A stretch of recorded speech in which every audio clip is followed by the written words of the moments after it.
before? Just kidding. Just kidding.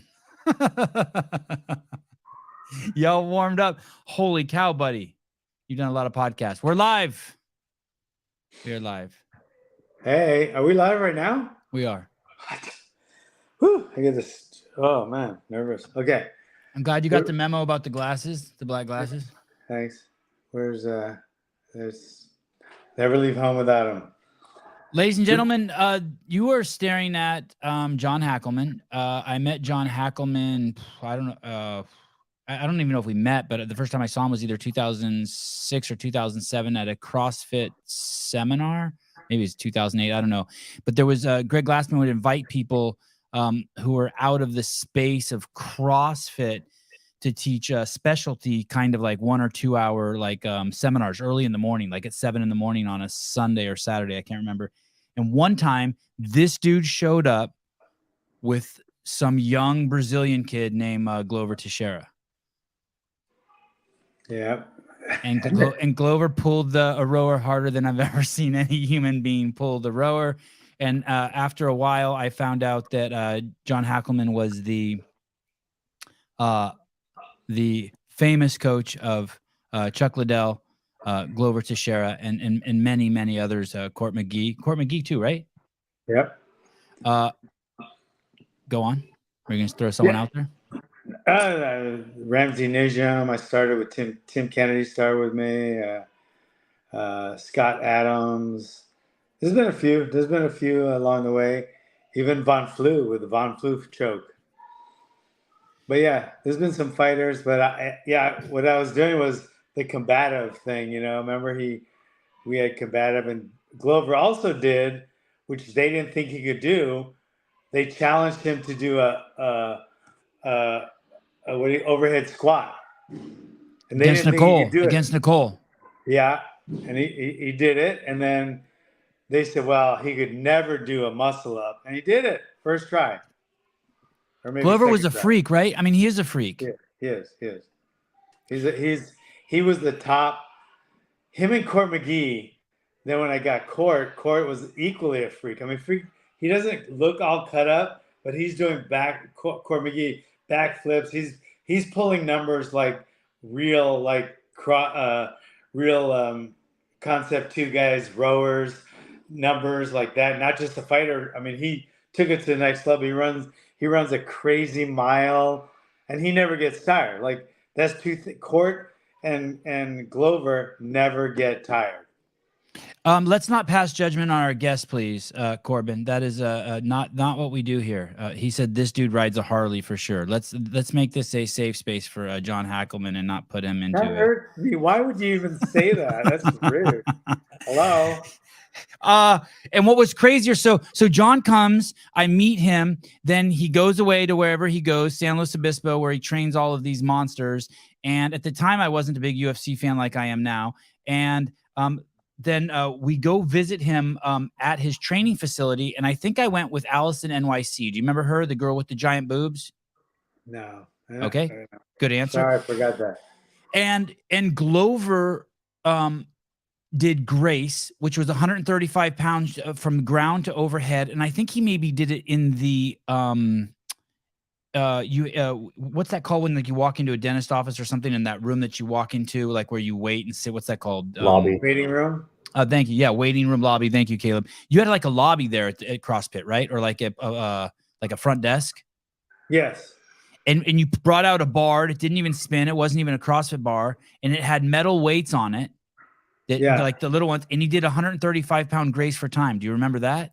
No. Oh yeah. The small hole prison weights. Yeah. Yes, and it was fucking crazy. And I filmed it, and I'm pretty sure it didn't bounce. There was no rubber on it, and it was a hard floor. It wasn't a rubber floor. So he had no bounce at all. And then there was another time I met you where we then came to your house, to the actual training facility, where you had a ring, you had some cage. Say it again, cage. Yeah. Yeah, you had the cage, and you had, thank you for the clarification. Words are important these days. This is 2 men talking, and we weren't talking about a ring, we're talking about a cage. Words are very important. Hello. Cage. Yeah. And then you had the death shed up top, and then you had some wheelbarrows, and you had the tires, and Dave Castro and Bill Grundler and Dave Lipson and James Hobart and Rob, the buff guy, the power lifter. Rob Orlando, they all got in the From ring with your Boston. guys, including your son. Yes. And Dave Yeah, and four of the guys kind of just pussyfooted around, but Dave and Grundler actually fought with your guys and got tuned up a little bit. They bloodied Grundler's face up a little bit.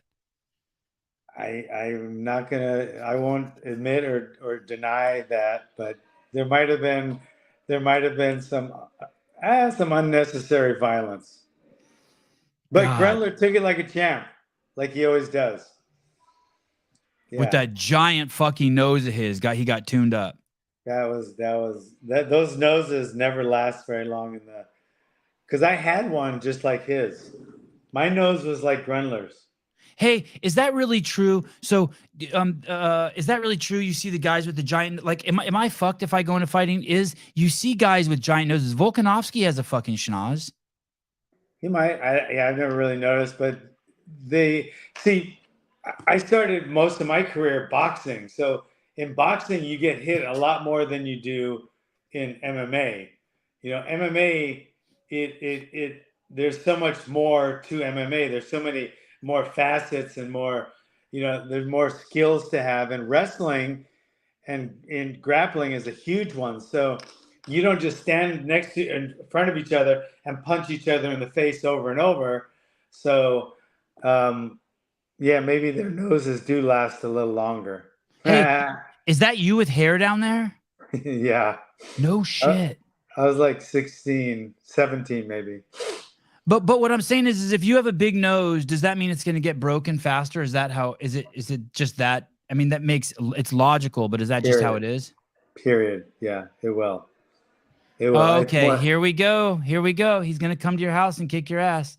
Daniel Garrity, how did Sevan land John Malkovich on the podcast? You son of a bitch. Wow. It's a fucking tough. Where's Greg Glassman? I thought he was going to come up and kick our ass.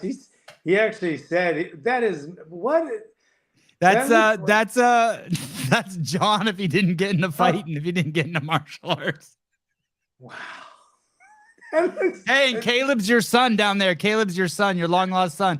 Caleb, we're gonna spring that on him at the end of the show. The woman that the woman he had fathered a baby with that he doesn't know.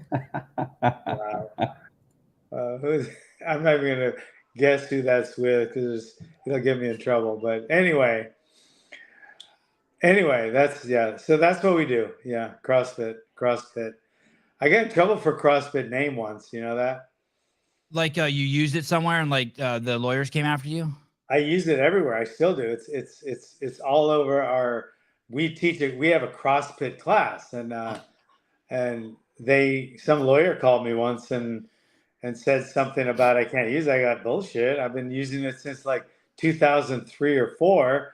And the person that came up with it was Greg Glassman. He said, well, what you do is, a little more martial arts. It's not quite as much, of the workout part. So, why don't we just take what you do, call it CrossFit? That way we're CrossFit. And he actually, I think he designed the first t-shirts we had that were CrossFit t-shirts. So I was like, the owner did it. Anyway, the lawyer called me back in a couple of days. He goes, yeah, I talked it over. Just, other people can't use it, but you're allowed to use it. So. I think I was with Greg when the lawyers called him and he basically said, are you out of your fucking mind? Do you know the fucking brand of value it gets being affiliated with fucking John Hackleman? He's like, stop it. Leave him alone. Yeah. So they did. And I still use it. But what happens was, like, if my affiliates want to label it and use it, I tell them they can't. I'm the only one that can. So I don't want to take advantage. But every time John picks his hand up, Sevan flinches. They're feints. They're feints. Okay. Before we talk about how you met Greg, and I got a whole shit ton of questions for you. Why the left hook? Why you throw in the towel? Why fighters shouldn't fight? Why I got all these whys. I want to go back to baby John Hackleman, stay-at-home mom. Dad was an intellectual, a writer, and you're living in Hawaii. And can we go back there? How did your mom and dad meet? Mom and dad met in New York, and dad was, I think he just got out of the army. My dad got out of the army, World War II, then he went to West Point, and then he got out of West Point, and then he wanted to be a journalist, so he went to Columbia and got his master's, came back. He started working for the Associated Press. My mom's Was he a smarty pants, John? You remember your dad being a smart guy? Inquisitive? He's a very smart guy. I'd send him a loving letter from like when I was in basic training, how much I missed him, and he would like correct it and send it back. I'm exaggerating, but he was that kind of guy that was always like, he was a stickler, and he was very methodical and smart, and he was the sports editor of our local paper. He got a job in Hawaii when I was 5, 6 maybe, and so he moved to Hawaii with the whole family, and he started working for the newspaper there as the sports editor. From where? Where did you guys move from? New York. Okay. Yeah. And then my mom was the stay-at-home mom, and Hawaii was a tough place to grow up, especially with blonde hair. Siblings? I have a sister. And then we ended up having an adopted brother who was a local guy that was kind of my mentor. Not my mentor. He was more my protector. My mentor was my martial arts instructor and my dad. And then I had a counselor that was definitely a mentor. But my dad was a tough, strong. His nickname was Smiley Jim. No, Sunny Jim. His name was Jim, and his staff, the newspaper staff would call him Sunny Jim because he never smiled. He was not a smiler, a hugger, but he was a very kind man, a very fair man, but not a very talkative man, and definitely not a smiler or a hugger, but so that was Pops. And then I had a martial arts instructor that was just a badass killer that ended up in and out of prison a lot. And that was my mentor in my fighting life. And he lacked the moral compass like my dad had, but he was tougher, and he was teaching me how to fight. I started with him when I was 10 years old. So he was one of my mentors coming up. John, before we go to that, I don't want you to jump too far ahead, because tell me, why did your dad go in the army? Was he drafted? Was he drafted? No, it was during World War II, but I think he joined. He lived in Coronado, the little island near San Diego, and his mom was a single mom because the father died when my dad was 1, and there was 8 brothers and sisters. Wow. And she worked in the Hotel Del laundry room, which is still there. I've been there. The big, huge white hotel there, the famous one in Coronado. Yeah. Yep. And so she worked there for like 30 plus years. And then my dad went off to the army after high school, lied about his age. He was 17. That's why we always thought he was 1 year older than he was. But then he went in the army, and when he got out, he went. After he went out, that's when he went to West Point. So he went to West Point. He was already a war veteran, so it was kind of weird. But he did go to West Point and finish West Point, and then he got a job in Hawaii. Yeah. Were you brought up with strong values? Do they talk about values and being an American and things like that, or no? From my dad, yes. From my mom, no. And my dad, they got divorced when I was 8 or so. But my dad was a very staunch, strict. Like, there was a surfing club in Hawaii called the Outrigger Canoe Club.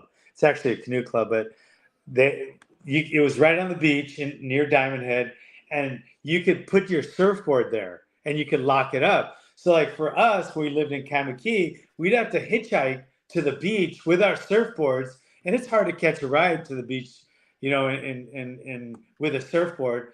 So my dad got offered to be member of the Outrigger Canoe Club, and that way I could just I could keep my board there, and I could catch the bus to the beach, right? Oh, right.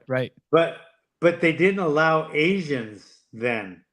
So my dad refused to. They were going to give him a free membership because he's a sports editor. So they want to have they want to have him there for PR. But my dad wouldn't let me, or wouldn't join, because they wouldn't let Asians in. And I was like, I know, but I could put my surfboard there, and then I could just catch the bus to the gym or to the beach. It would make things easier on me. And what year was that? Do you remember what year that was, John? I'm gonna go with 70. So who's president then? Is that Nixon? I don't remember. Wow. Yeah. So are Hawaiians considered Asian? No. Islanders. No. Islanders aren't Polynesian. No, okay. No, they're Polynesian. There's Polynesians, Micronesians, and Polynesians are the bigger, like the Samoans and the Tongans and the Fijians and the Hawaiians. So they're not considered Asian at all. But they got it. Richard Nixon was elected 37th president of the United States, 1969 to 74. Okay. I thought that shit was over by then. You know what? Maybe it was something that was done already, but it was, it used to be. There was a bad taste in my dad's mouth about Outrigger Canoe Club because there was some kind of thing against Asians. I'm sure we could find out what it was, but I never really checked into it. All I knew was I still had to hitchhike with a surfboard because my dad had the values that he wasn't gonna. And being a member of the Outrigger Canoe Club wasn't cheap. It was for the upper level guy, high end guys. And my dad, being a sports writer for a newspaper, he didn't make any money, so that would have been perfect for him. But he refused to do it because he felt they were prejudiced against Asians, so he wouldn't do it. So he did have a big, huge moral compass. Always do what's right. Always take your time. Whatever doesn't kill you makes you stronger. I mean, he was that kind of guy, gruff. He was not much of a smiler, and a man of few words for the most part. But he was a very, very good example for me in a lot of ways.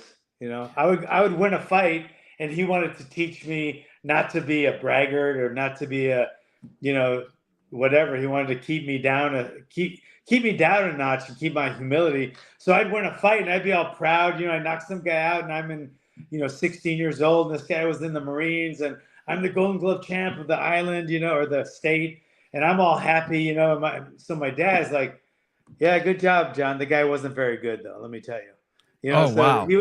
He was that guy. My dad was that guy.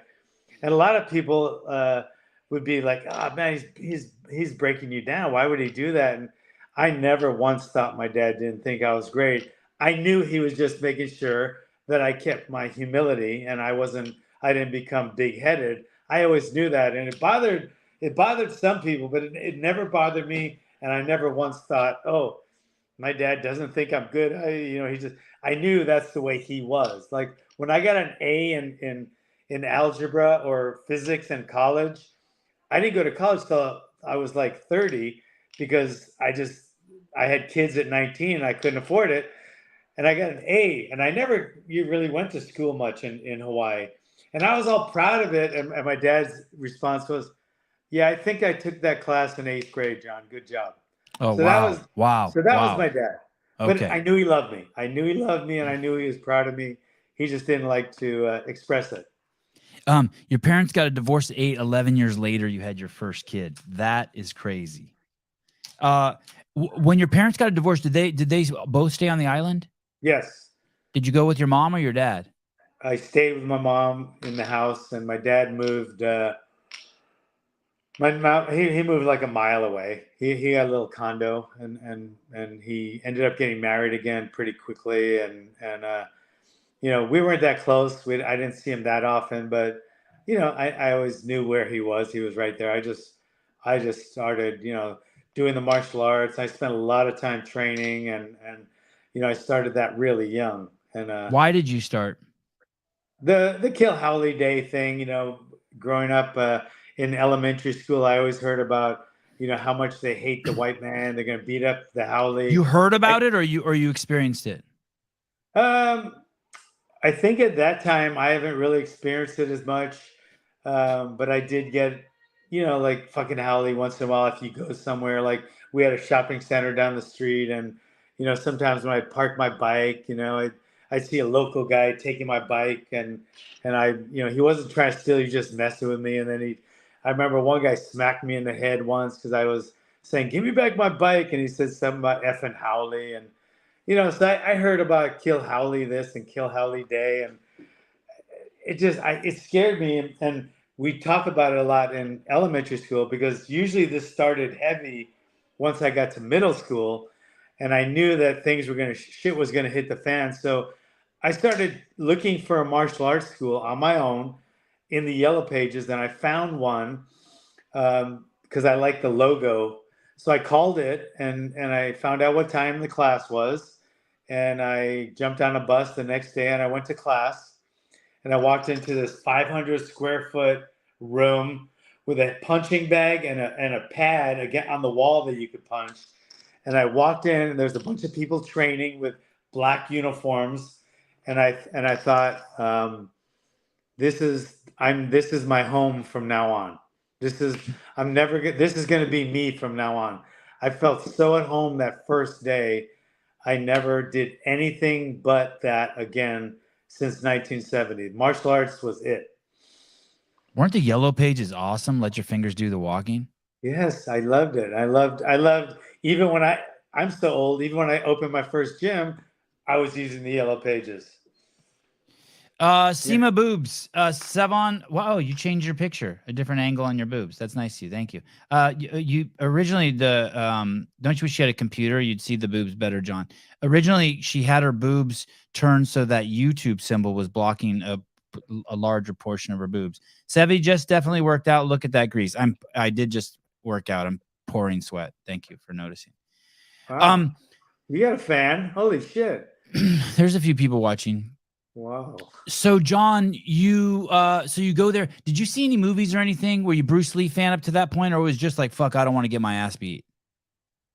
I was a huge Bruce Lee fan, but I think that came a little after.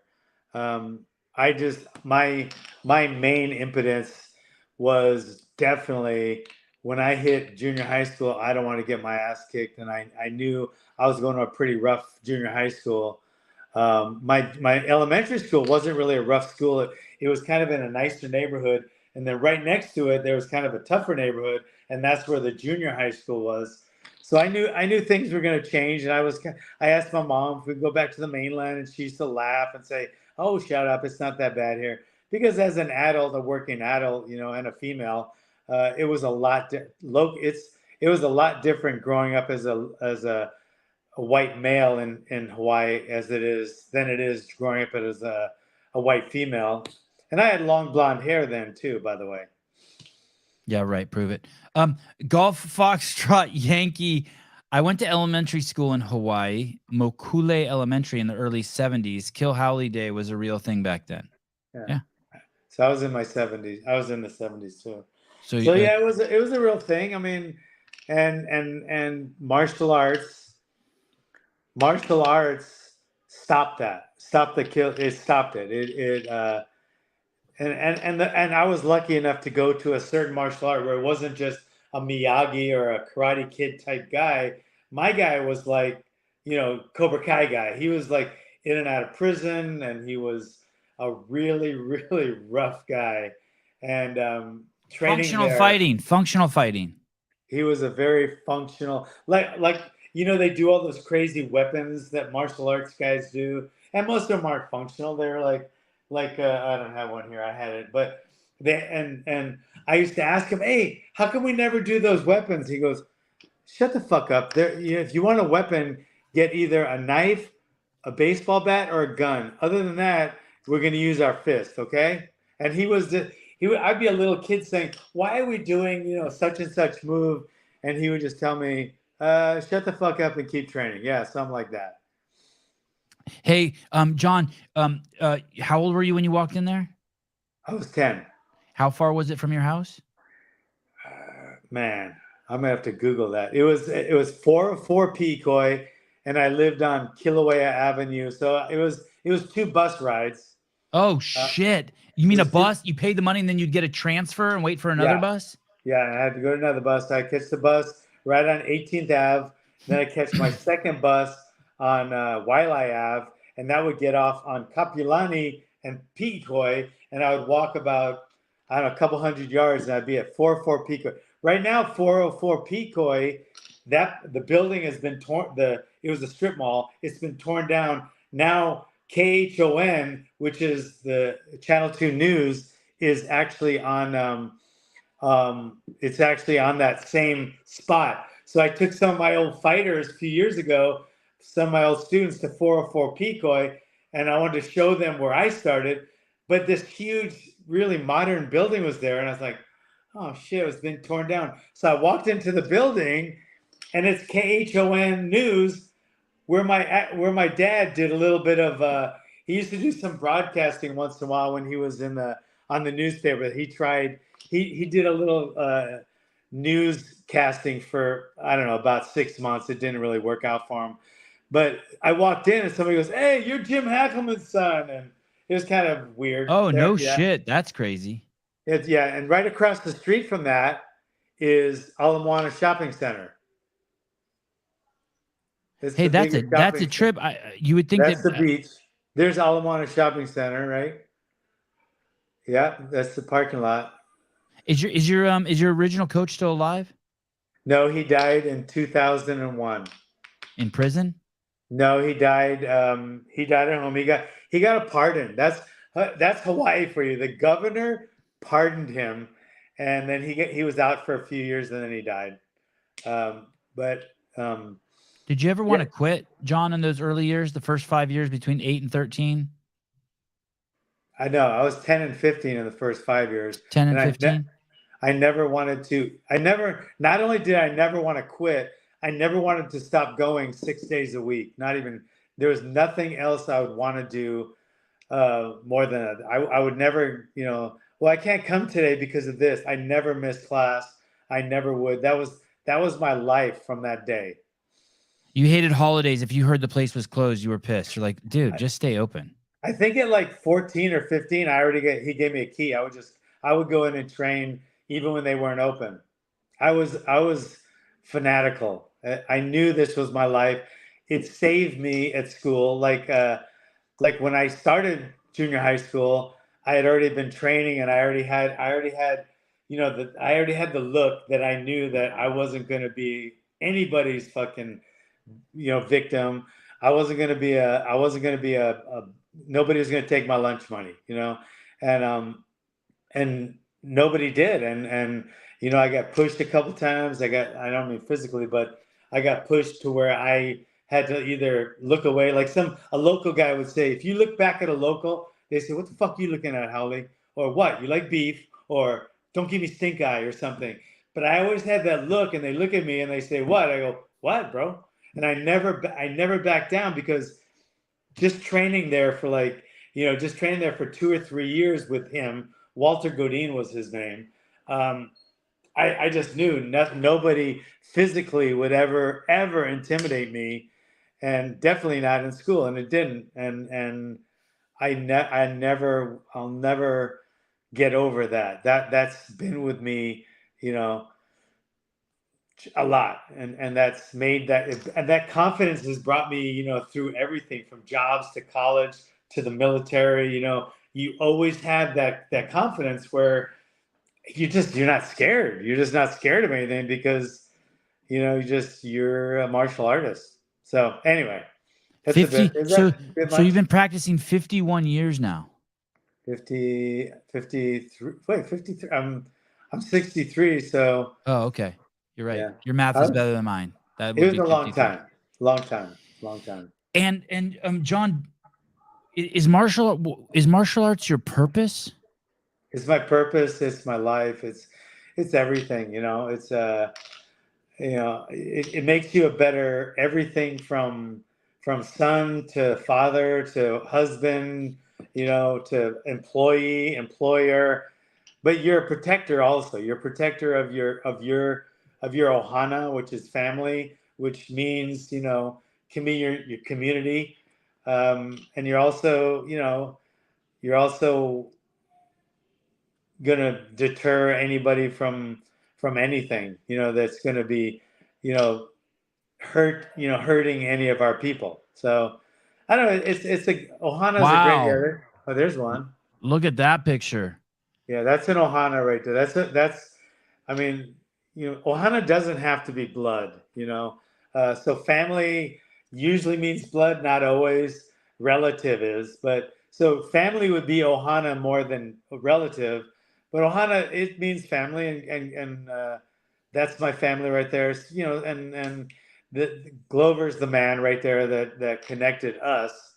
Um, and Glover came into my life, and a couple of stories you told. He was in the family immediately, and he was the perfect member of the family. He was caring. He was humble. He was helpful. He was a protector. He was a teacher. He was a student, and then he became a really, really badass MMA fighter. This is off subject here, but he punched John Jones in the face harder than I've ever seen any man get punched in the face. He punched John in the face. It's crazy that people don't talk about that fight more. His fight with John Jones was probably one of the greatest fights I've ever seen. The amount of blows that those guys exchanged on each other's face do you think John Jones was on something? I always thought he must have been on PCP or but I think he was always on. I think he's been doing, and I don't mean performance enhancing drugs. I mean something else. Like how would a man get punched in the face? I mean, do you? I mean, I guess you obviously remember that fight. You're in the corner of that fight. Yeah. Yeah. Yeah. That was a nerve. I'm thinking about it. That was a nerve wracking. That was a nerve wracking experience. But John Jones, I feel like is not a fair one to judge on any other fighter, because I feel like he never was fair in his fights. Like, he always brought a secret weapon in. Like if our guy came in with a cast on his hands, or a baseball bat in the cage and started using that. That's how I feel like steroids are. I think it gives people that much of a unfair advantage, and I really do, and I think they do too, because if they didn't, they wouldn't risk doing them. They would. Or the EPO, right? Or the EPO. EPO, yeah, EPO is a different way. I think EPO is more for an endurance athlete, even though a couple of our fighters did it, and I don't think that really helps quite as much. It might in your training, part of your training, but I think the explosive steroids, more of the testosterone boosters and testosterone drug enhancing drugs are more of an explosion, like a fight is.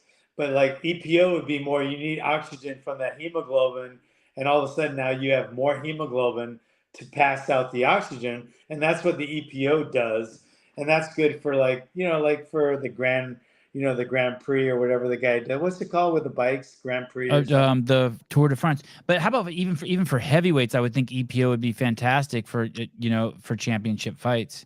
Yeah, and mainly for the training, but either way, it's like severe cheating, and it should be treated like that. Like, it's like bringing a weapon into the cage, because you're not even on the same level as that person. Like a man fighting a woman. I mean, it could go that way. I mean, you could use that as an example. I think it's just like I like to think of it as bringing a weapon into the cage. Like maybe like a cast on your hand instead of gloves, or some kind of bat. Something is very unfair, and that's, my guys have never ever done that, but it seems it was prevalent for a while. Now it's not as prevalent, but some guys who have been doing it that long, I think they know how to, what do you call, cycle it, and they know how to They know mask how it. to microdose it so they don't get busted, but it's still cheating. And to me, once someone does that, like I never look at Arnold Schwarzenegger and think, wow, that guy has a great physique, because it's a good portion of his physique was made because of the steroids. So Like all I of it. wouldn't think. So I wouldn't look at someone like that and think. I don't look Interesting. at Jose Canseco or Barry Bonds and go, wow, those guys are great home run hitters, because I know that they needed help to do it. Hmm. And of course, when steroid guys say, well, it doesn't really make that much difference, you wouldn't have done it if it doesn't. You're not going to risk all that if it didn't really help you a lot and if you didn't need it. So I don't know. I have a sore spot for that. You know, a lot of it was because of Glover's fight with John Jones. Well, if there wasn't a John Jones or Glover would have won that fight, Glover probably would have been the reigning champ for many. It would. I don't know who would have stopped him. Yeah, and then he got taken away right there, right? He got taken away because Meaning he lost his visa and he had to go back to Brazil. Yep, and he was only going to go back for a few months, and it ended up being close to 4 years. Yeah, it was crazy. Yeah, it was really crazy, and it was a terrible. It was it was a little like Ali with the Vietnam thing, Muhammad Ali. Losing some of his best years. And then I guess since we've gone down this route, what Glover did, man, it must be a trip for you to see your buddy getting so many fucking crazy fights. That fight he had with the guy with the yeah, that was absolutely bizarre. That was like, that hurt me. Even, I mean, I don't know. I've only met Glover 3 times and it's been 15 years since I've seen him, but that hurt me to see him have to go through that. And then he came back and won the fucking title. And now he's got that other freak of nature at his house. Yeah. Alex. Yeah. Let's start there. Crazy. Can you even believe the journey Glover took? When I think about Glover, Chuck too, but Glover in a different way. When I think about him, it just boggles my mind that people even have the audacity to say, well, I'm too busy for that. Because Glover, while he was training to win a world UFC title, while he was training, he was running a full martial arts gym, like the one I have, a little smaller, but like that. And he was training a full-on MMA team. I mean, these are guys that are fighting in the UFC, Bellator, and stuff like that. So he's doing all that while he's training for his own UFC title fight, right? And now he's not only a homeowner, but he owns rental property, right? He owns rental property in here and in Brazil. And he has so much shit going on, and he's such a down-to-earth, humble guy. It's crazy. Glover Teixeira is he's one of the most amazing humans on the planet, and his humility and is just all he does and has done is unbelievable. In the interview you did with Joe Rogan, you said something about that there's when you were talking about steroids, you also said, hey, just like there's different kinds of men, there's this one kind of man that has a certain kind of bone. And I think what you meant by that is not the bone in the pants. And I see that bone in Alex Pereira. Pereira has that. I tell everyone, that is not a jaw. That's a horse mandible. He's made of different bones. Do you get that vibe from Pereira that he's not like he's part alien? He's an avatar or something? I get part of it. The biggest part is when you see bone, the bone. The bone. Just keep saying the bone. It's good for the ratings. The bone. It's what happens with the bone if you use God, it enough, look at your knuckles. Those poor things. It's the bone, bro. I've had these. I just had them. They're not even lined up straight across. Look, what is that one? Those two on the bottom aren't even. What are those? Don't be a don't be a fist phobic, okay? The bone phobic. Man, I'm getting triggered right now. I understand. I understand. I'll settle down. But my best friend's an orthopedic surgeon. He he was like, I mean, I got it, because I hit a lot of stuff. He wanted to test my bone density of my hands against, other people my age. He said average 3 times more denser. The bones in your hands, the 28 Yeah, bones in your, wow. 28. I learned that from 28. listening to your podcast too. 28 bones in the hand. Yeah. And so when Alex punched me with a pad, I had a pad, holding a pad. There was a pad between my chest and his fist. He punched so fucking hard. I was in Vegas that day and I was training him. I forget what. I think Glover was fighting, but he was there. So I was letting him work out. When I went back, I was laying in my bed and I was thinking, I got to call 911.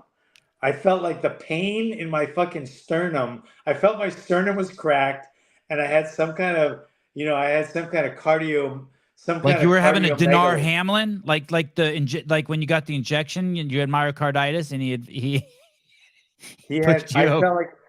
I felt like not myocarditis. I had cardiomegaly, which is when your heart starts blowing up, because I felt like it was starting to blow up. I was laying there and then I started imagining all this shit. I was like 1 fucking second away from calling 911. I was like, oh shit, I'm never let. So the next day we went back to the training room. I'm saying, stay the fuck away from me, bro. You think he bruised your heart maybe? He oh God, yes, he did. He definitely made it feel weird. He hits that hard. He hits like, who else hits really hard is Glover. But Glover has more of a, Alex has this straight, just this, like a fucking brick, and it's just knocks you unconscious.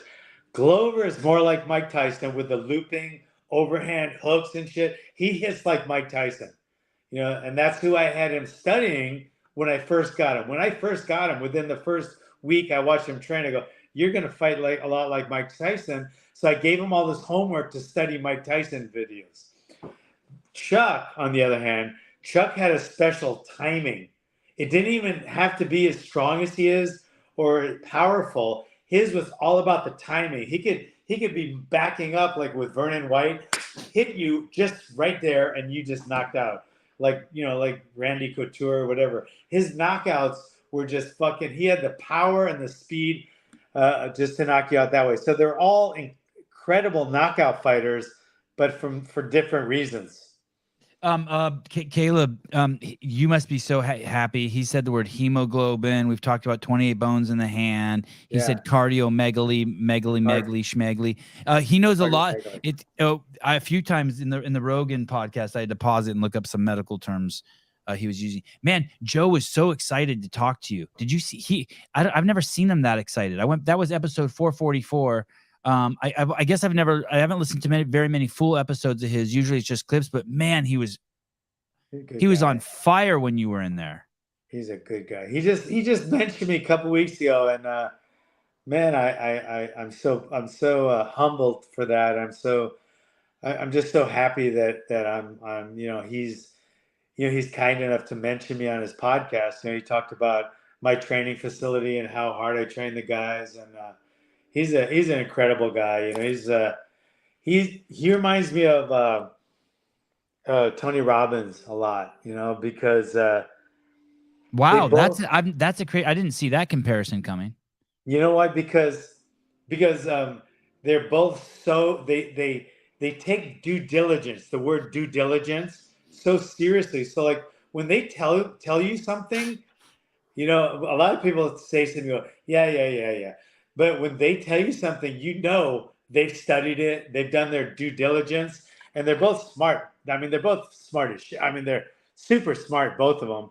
And like I wanted to find something out about stem cells. So I listened to Joe Rogan's podcast, got so much info. And then I called Tony Robbins. Like, you got any ideas? My wife, she's got some this and this. He sends me back, like, he texted me back all this stuff on stem cells. And he's just, or when the shot came, like for the vaccine, I was like, who else do I ask? I mean, I'm a registered nurse. I ask all these doctors. Oh shit! You are registered you were a nurse in the Army?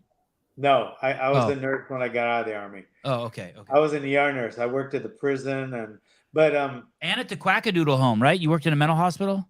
I worked at yes, I did, at Atascadero State Hospital for the criminally insane. Was it Atascadero? That's where you worked? Yeah, that's like 20 miles north of us. Yeah, that's a famous place, but buddy, that's a famous. Yeah, that's where Tim Kennedy's from. Is it closed? Is that They're open. Wow. They're open. What I got one student that still works there. But, okay, so back to you were saying something about Rogan. He's a student. You were saying he does his due diligence. Yeah, they do their due diligence. So when the shot thing came, like the vaccine, I wanted some information, and so I'm asking all my doc friends. They don't know. They're like, oh yeah, it's gonna be, and about the mask. Oh, you got to wear the mask, and I knew that wasn't true because I used to be a respiratory therapist before I was a registered nurse. So I'm really key on pulmonary function and the whole pulmonary system.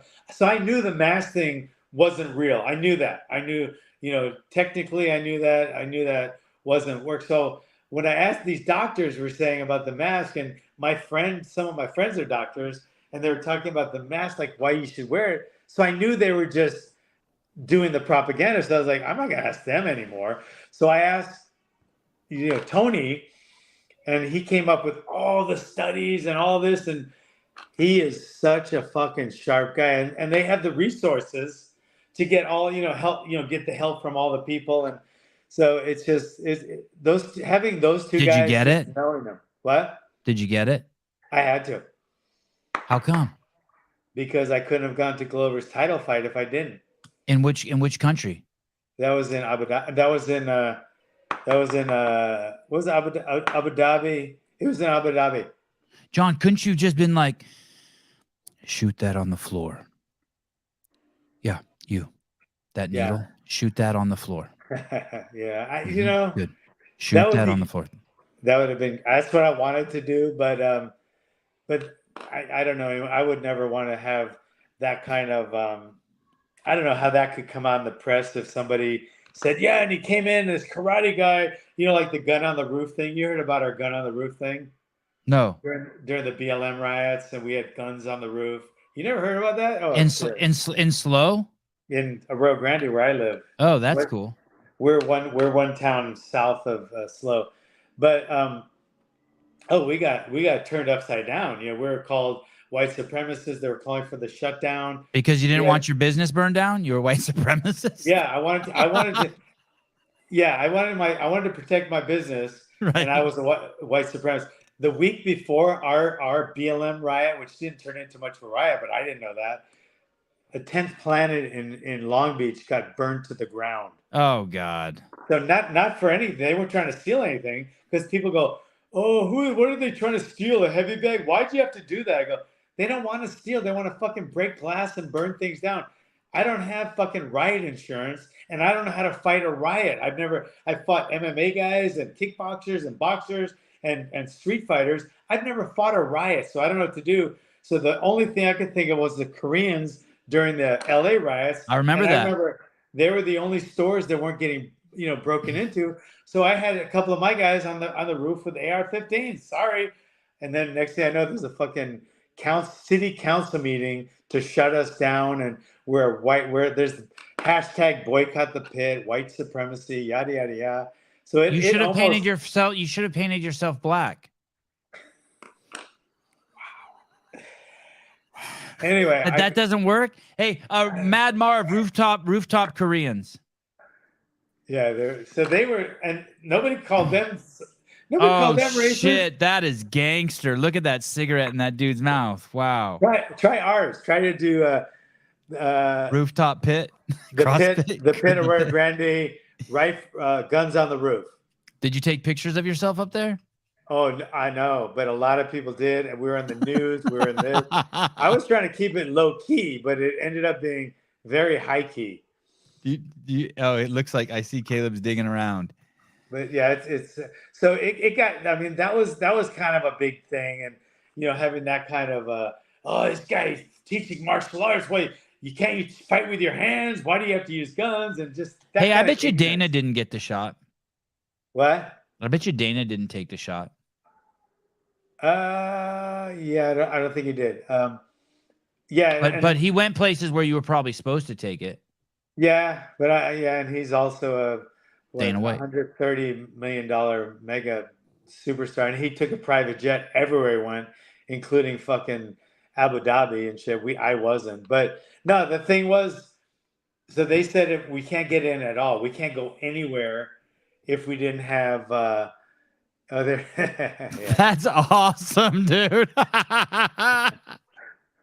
And okay, let me tell you something. With them, they're calling me a white supremacist, right? That guy, he's like a half black, half Mexican guy. Yeah. And he was like, they were calling me white supremacist. I've never been called white anything before. But anyway, he's one of my students. Yeah, I have two of them up there. But it was pretty great. But they said and Glover called me, he goes, Coach, I know how you feel about the shot, and I'm not gonna blame you if you don't come. I understand if you can't make it, I'm never gonna make you do that. I would never do that. But if you don't get the shot, you just can't come. This was his title fight, so against who? Against Probiscus? No, this was the next one when he fought Jan. Oh, the one he won. The one he won, the title.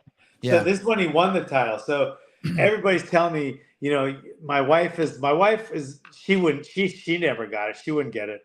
But that's my wife. She just looked at me. She says, you got to do it, John. You got to do this for Glover. You're never going to live with yourself if you're not in his corner for that title fight. You're with him his first fight, and you need to do it. So,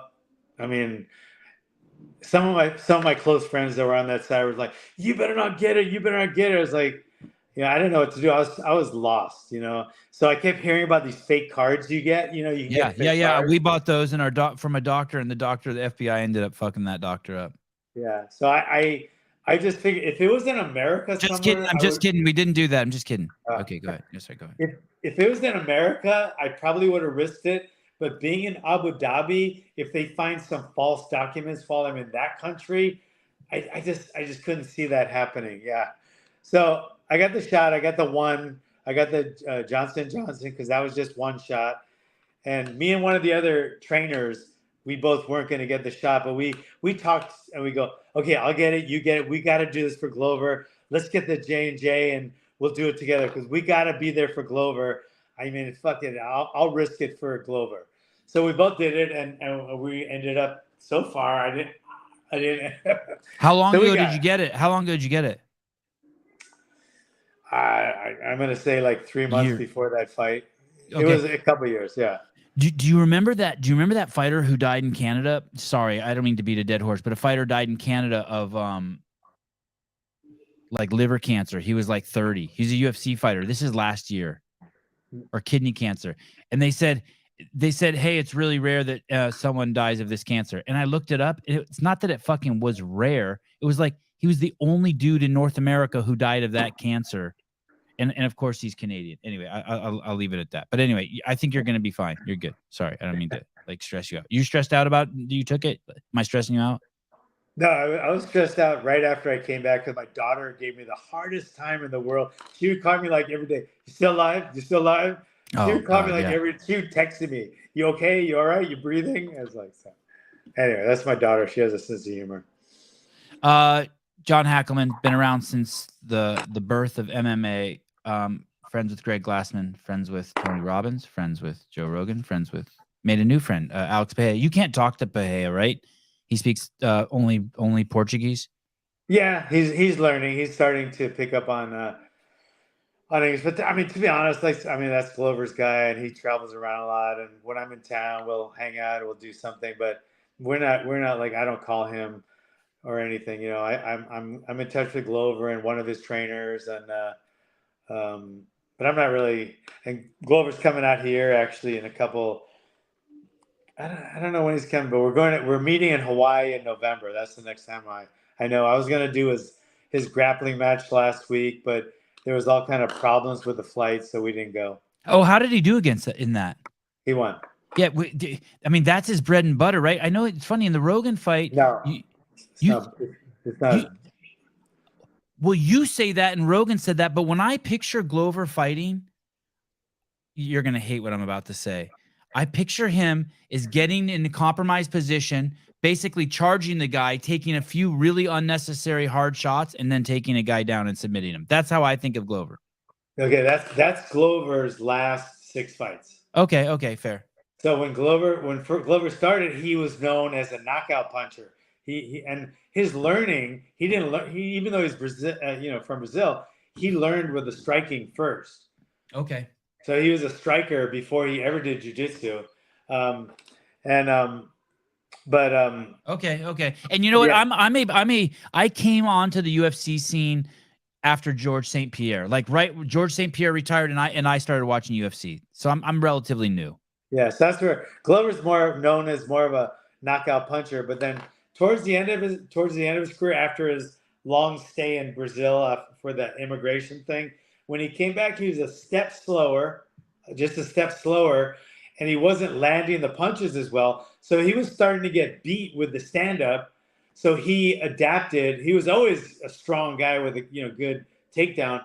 He started grappling a lot more to get the guy down and pound him there.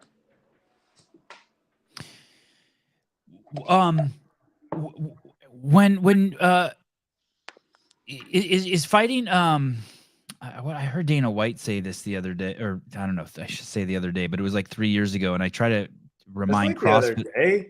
Okay, the other day.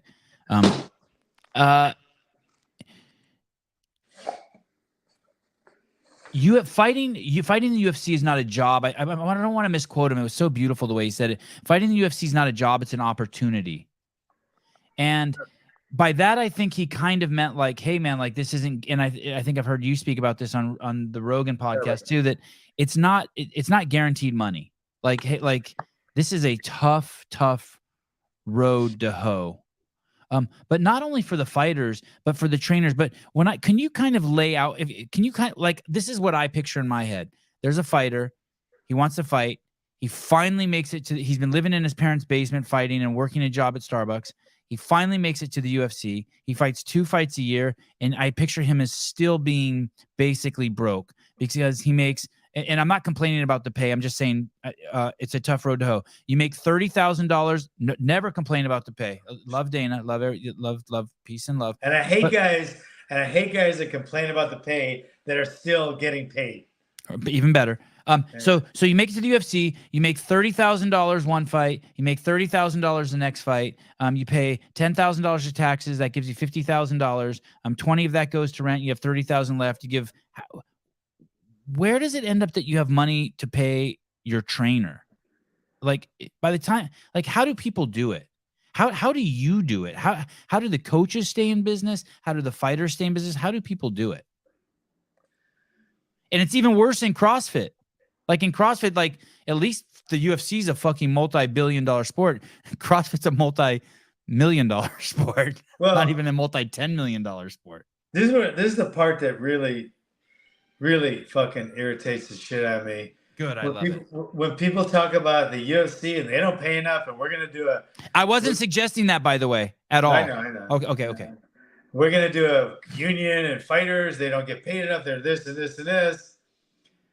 The UFC is so cheap. Dana makes all this.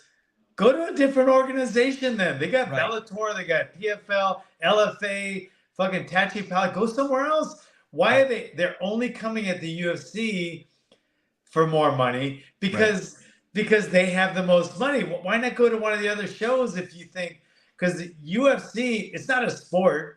The MMA is a sport. The UFC is just one of the promotions. It'd be like, if you go to Bob Arum and he's not paying enough, you go to with the crazy hair, right? Don King, yeah. Go to Don King. But if Don King doesn't pay enough, go to one of the other promoters. You could go to the transvestite one, Oscar De La Hoya. He's doing what? You could go to the transvestite promoter, Oscar De La Hoya. I see a transvestite. You haven't seen Oscar is a crossdresser. You didn't know that? No. Yes. Get out of here. Yeah. No judgment. I don't judge either. Yeah. But, he likes his cocaine and he cross-dresses. Yeah. You didn't know that? That is not. Show me a picture. Okay, Caleb, can you find Oscar De La Hoya? Not a Photoshop. Get out. That one might be. I don't know if that one's Photoshop, but yeah. Look up just De La Hoya cross dressing. Oh my god. Yeah, I think De La Hoya swings for bats for both teams. He's a good dude. He's fair. I don't think I've ever met him, to tell you the truth.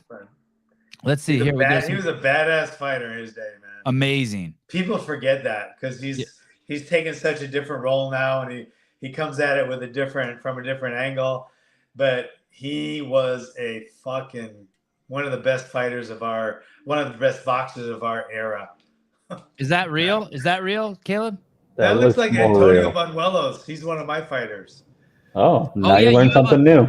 You have a bipolar, bisexual, bilingual fighter. Yes, he's here right now because downstairs right now, I'm in my office. Downstairs is my grandson's birthday party. He's having it at the gym. We have a lot of birthday parties at this gym, and Antonio happens to be here. And you have huge kids classes, huge. They're huge. They are big. They're. I never thought they'd be this big. A lot of this, to be honest, a lot of this stuff came on. We were pretty big already, but after the whole Corona thing and the BLM thing, and people left like right then when it happened, and they go, I don't want to train with that white supremacist. I'm going to take our kids away and yada yada. So like maybe 10 or 15 left, but like 50 came. You know, it's like there's so many people that go, how does someone meet you and think that? By the way, for those people who don't know, if you can't tell, John is very open. Like most fighters are really open. Most wrestlers are open. These guys roll around with other guys in their skivvies. How does and every ethnicity is fucking in these clubs. These are the least likely places where there's any of that shit. It's crazy. How does anyone not see that? Do you know? And I don't think wrestling is gay. It's gay. It's gay. Gayish. No, gayish. Let me tell you. All that fighting shit is, dude. Okay. Saturday nights, it's gay. UFC is gay. Wrestling is not gay unless you have punches with it. And the guys that wrestle without punching, that's gay. That's very gay. Okay. But if you're trying to punch someone and keep them away from you and knock them unconscious, you're not gay. But if you're holding them and squeezing them and rotating your hips against theirs and rolling positions and getting their back and stuff like that. Yeah, you're right. You're right. That sounds like what I do with my wife, with minus the punching part. I just don't punch you. Wow. You don't punch your wife? Oh, shit. Please don't tell my wife that, because she'll think she doesn't have to get punched anymore. Hey, John, did people really send you letters or tell you that, hey, you really got that white supremacy thing? You're not joking? Oh yeah. Oh, we were fucking on every news station here in the magazine or in the newspaper. Did it hurt your feelings, or did you feel like you had to be defensive? This is an emotional thing for me, seriously, because it doesn't really bother me. I don't really care. I grew up in Hawaii where I was called the fuck. If you're black and they called you the N-word in this day and age, I don't think you're being called the N-word like every day. Like I was called fucking Howley like every day. I was punched in the face. I was called fucking Howley by teachers. Wow. So which puts a target on your back. Once the teachers disrespect you, it's like carte blanche. Fuck with that dude. Yeah. It was terrible. But so I don't really mind that part at all. But it bothered me because this is the only part that bothered me. The night that happened and it was in the news, it was all over the internet. My mom called me from Hawaii. And she's really far the other way. Far, far, far. And she yelled at me and called me she called me a fucking racist. And that killed me because I know her. She raised me. Right.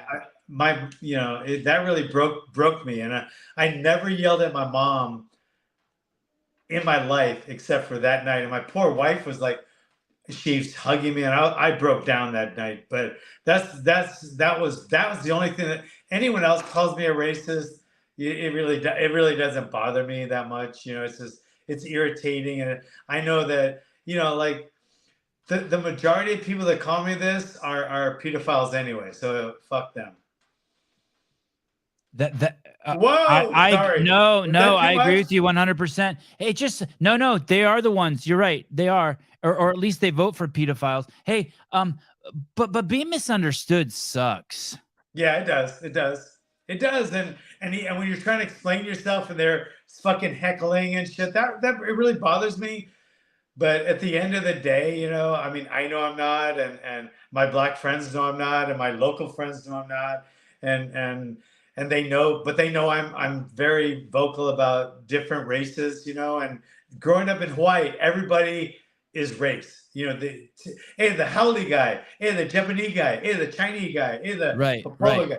It's very race, you know. They you know, but. So it doesn't really bother me, but it bothered me when my mom said it, and that's the only person that ever bothered me when. Did she say sorry?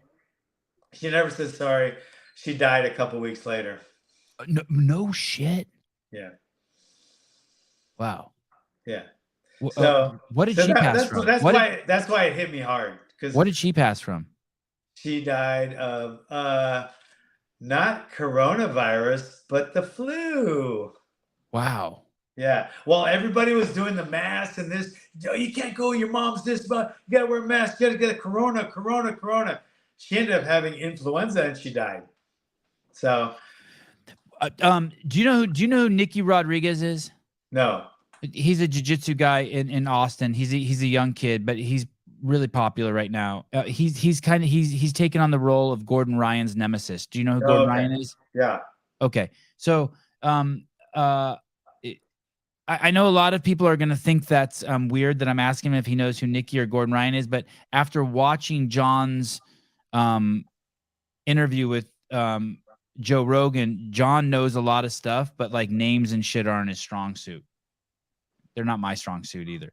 But I had him on the show and I said, "Hey, dude, what do you think about wearing masks?" And he goes, "Dude, I do jiu-jitsu. I cover people's mouths to try to kill them." And I was like, wow, like, yeah, like meaning fuck you. I would never put a mask on. I'm not covering my nose or my mouth for anyone. And I really liked that. That is good. And we're the only two gyms that stayed open. The other jiu-jitsu's down the street. Everybody else is closed and kowtowed, and we wouldn't close. But you didn't close? You stayed open, huh? Oh, we got in a shit ton of trouble. We didn't get fined, but I had fucking county inspectors with badges. I didn't even know they had badges coming in, yelling at me to close my gym while all my students are here. And I just said, no, get the fuck out of here. And then I had a couple other people come in to tell me to close. I said, no. The mayor herself called me. And she said, you need to close immediately. I said, did you have a relationship with her before that? No, I didn't. I never met her. No idea who she was. And I said, I'm not closing unless you want to pay me $13,000 a month. That's my nut. I need $13,000 every month before I can make a profit. So if you want to give me $13,000 a month, I will close. But if I do close, I will close for good. I will take the pit out of this community and I will never come back. So she says, okay, at least wear a mask and have your students and your instructors wear a mask. I said, we're not going to teach our students or my instructors to be weak sheep. We'll never wear masks. Okay, John, how's this? I'm going to help you make yourself known as an outdoor gym. And then I don't know what to do. I'm getting so many calls about your gym and so many complaints. I have more complaints about your gym than anything else right now. And I was like, well, I'm not going to close. I'm not going to wear a mask. She goes, okay, we'll think of something. So she helped me with her husband, who's an architect, put some mats outside in our parking lot. And we just called her. They permitted me an outside outdoor gym. So that's how we got around it. But we never went out and trained. But she was a fucking huge help to me. Wow, that ended up with a happy ending. Even though she's on the other end. She's on the other side. And it's like, man, you just helped me. I'm going to vote for you. And I've never voted that way before, but for you helping me this much, yeah, I'm going to vote for you. So anyway, so that was that. But you know Garth Taylor? Do you know Garth Taylor? No. The jiu-jitsu guy he used to train with. He was the heavyweight champ. He's probably 10 years younger than you. He's 50. Garth Taylor. Was he a CrossFit guy? And he was yeah. and he was a heavyweight. Yeah, Nice guy, him. nice as shit. You remember didn't him? Didn't look like he was in great shape, but he was, right? No, exactly. Yeah, exactly. Did not look like he's in great Yeah. shape, but was in crazy good shape. Exactly. But when I met him and David Camarillo. Okay. And I became really good friends with David Camarillo. We're really tight.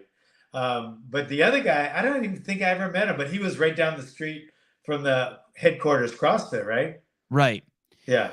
So I think he's the first white guy to go to Brazil and win the heavyweight title. I think he won it maybe in 3 belts in purple, brown, and black or something like that.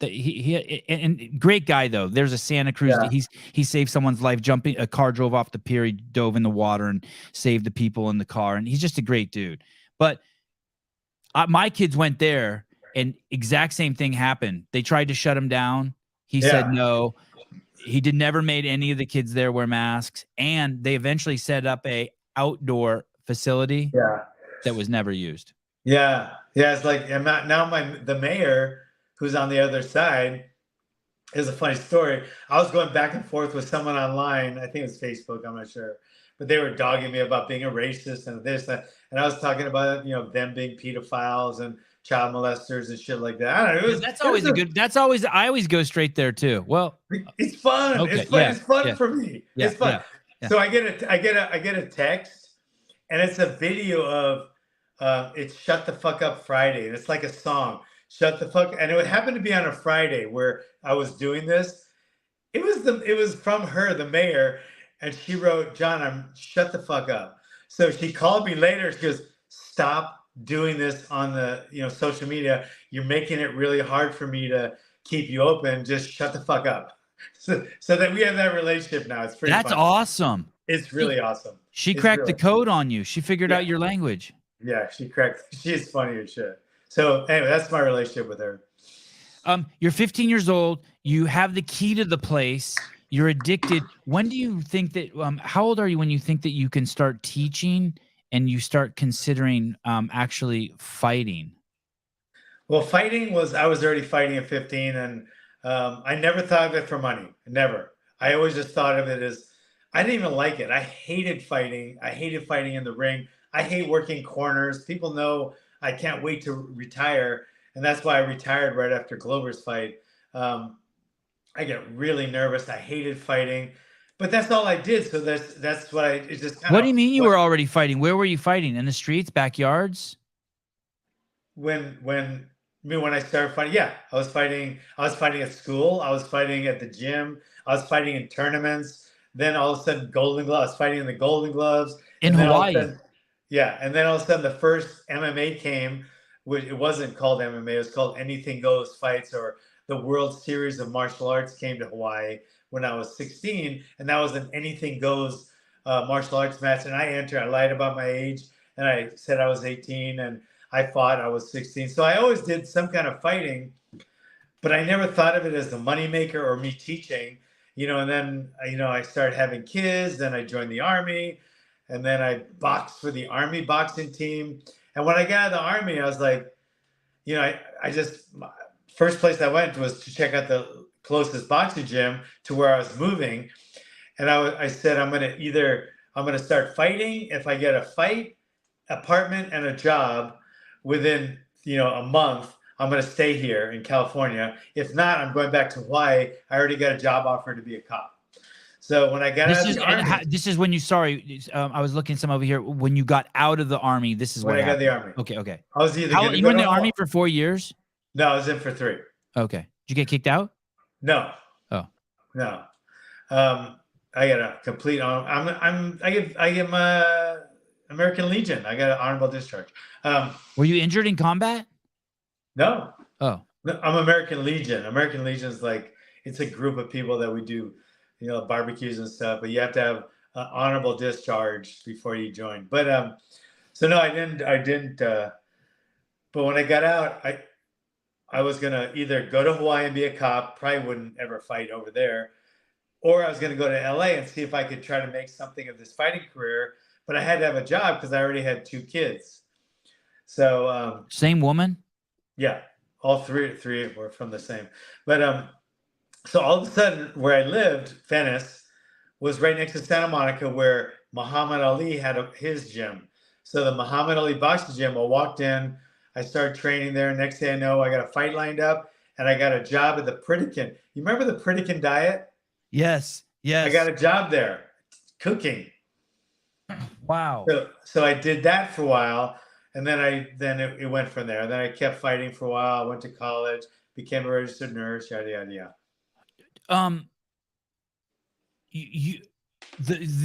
What was the name of the martial arts you were studying in Hawaii as a kid? Kaji Kempo. Yeah. Kenpo, Kenpo. Yeah, Kaji Kempo. It's a mixture of karate, judo, jiu-jitsu, Kenpo with an N, and boxing. And it was founded in 1947 by a bunch of locals that put their martial arts together so they could go downtown on the weekends and beat up the Howleys. Hybrid martial art from Hawaii. Wow. Developed in the late 40s, founded in 47. 47, yeah. And so when you was it exclusive in Hawaii? Meaning there weren't other Kaju Kenbo dojos anywhere else except on the islands, I'm guessing. No. In the early 60s and 70s, a couple of locals from Hawaii migrated to the mainland. I think East Coast and West Coast, and there was some Kaju Kempo, and then it started morphing. So now it's kind of morphed. I'm not gonna say I don't like that part. I like the old school Kaju Kempo, and now they kind of got a little softer, and but the original Kaju Kempo from Hawaii was the original one. It was the tougher one. That was more of just a straight up fighting art. And the ones when it came to the mainland, it was a little more, a little softer, more for business, so they could get more students. In Hawaii, most Kaju Kempo schools didn't even charge. Like Did you wear gloves? Paid. What? You never paid. No. How did the gym stay open? It was a front. Walter Godin was he was into he was a strong arm. He was a collector. He was in the crime syndicate selling drugs. So he had this little gym for 500 square feet, and he had his office, and that's what that's where he that's where he did his stuff. So Walter Godin, Godin. Wow, there needs to be a movie about this guy. Oh, he was. I'm his favorite. When he started really liking me, and he would somebody who'd take me somewhere, go somewhere. He even took me to some of his jobs, which I wish he didn't. But so he would go up to a business and you would walk in with them and he'd collect a bag full of money, so that they could keep the doors open. Yeah. Okay. Yeah. I mean, not in that way, but yeah. But the spirit of it. I'll give you an example. Once, but this is a driving one. Remember the old Lincoln Continentals? He had a big silver. He dressed like a pimp with a lot of jewelry and rings, and he lived that lifestyle. What was his ethnicity? What was his ethnicity? He was Hawaiian, French, Portuguese, or something. Okay. But he was a local who grew up in the ghetto in Hawaii. And he grew up really tough. But he, apartments, he had a penthouse apartment. He lived that lifestyle. But we're driving, and I'm 12 years old, and we're going somewhere. I forgot, grocery shopping or something. And some guy beeps you. I'll just tell you guys, don't ever beep your horn if you're in Hawaii. If the light turns green, and the guy doesn't go right away, just wait. Just wait till the next cycle. Okay. Beeping your horn in Hawaii, it's going to be a fight, So some guy beeped his horn in Hawaii, and I knew Godin was a badass. I've heard about stories, but so some guy beeps at him. The light turns green. Some guy beeps at him, and he looks in the rearview mirror, and he gets out of his car. He takes off his rings, and then he puts them in his pocket, and he walks back, and I'm looking in the fucking rear view mirror, and he leans into the car and he just steps back and fucking hammer blows the guy twice right in the face. And then he comes back in, gets in the car, we drive away, and then he starts putting his rings back on. So that was how Godin, that was Godin in a nutshell. We did it. We did some collection stuff with him. I did once, and that ended up where I thought, I'm not gonna. This isn't. I'm gonna end up in jail doing this. So I kind of got backed away from him because I loved him and he was my mentor when it came to fighting and being a tough guy and being able to be protected. And I owe him so much. But I didn't want to have his moral compass. You know, I didn't want to do that. Like a lot of his black belts were his henchmen. I didn't want to be a henchman. I just wanted to be one of his badass fighters. Right. You know, like. Did you want to make him proud too? Yeah, oh yeah.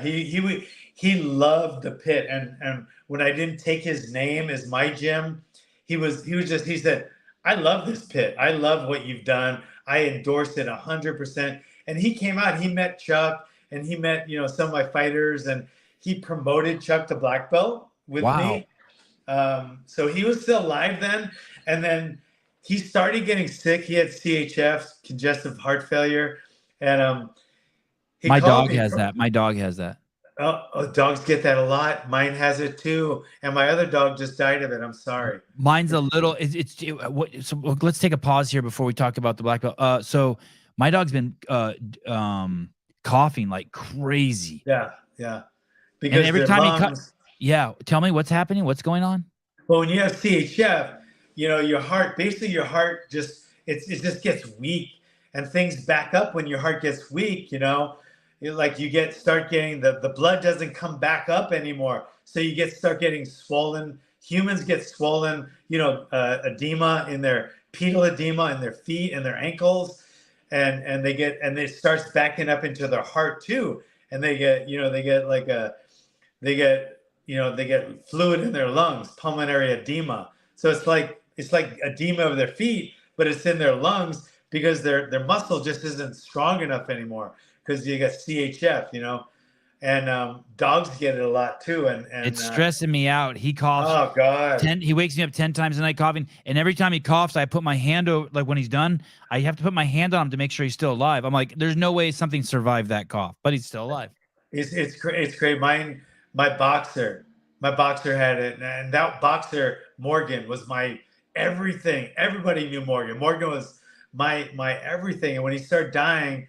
You know, I didn't want to admit it, you know. And my neighbor's a vet, you know, and I didn't want to call him to do that shot, you know. So one day. When do you know when to do that? Because he peed him. He was laying in his own pee and he couldn't move. Oh. I called the vet. I was sobbing. Yeah. And I called the vet, and he came up and he held me and did it, and I just burst screaming. I was screaming. Why are you doing? Well, you know, I just lost it, and he passed, and I buried him in the yard, and now we have 3 dogs that are the same age, and now, you know, my other one, Ginger, right now does that same cough. She's more of a pit bull mix, but she's a rescue. The Morgan I bought, but she has the same thing, and she just stands there and she'll shake and. My dog's shaking my dog shakes like a motherfucker. Fuck. It's the worst. And when you got to go in and hold them, it's just I couldn't. I don't want any more dogs, but my wife got a puppy now, so now we got a new one. What kind? It's a Great Pyrenees poodle mix. Oh wow! Everyone's fucking poodles are fucking all the dogs now. Every poodle's mixed with everything now. Because. I wanted the Pyrenees because it's the protector of my property. We have chickens, ducks, and humans, but she wanted it not to shed.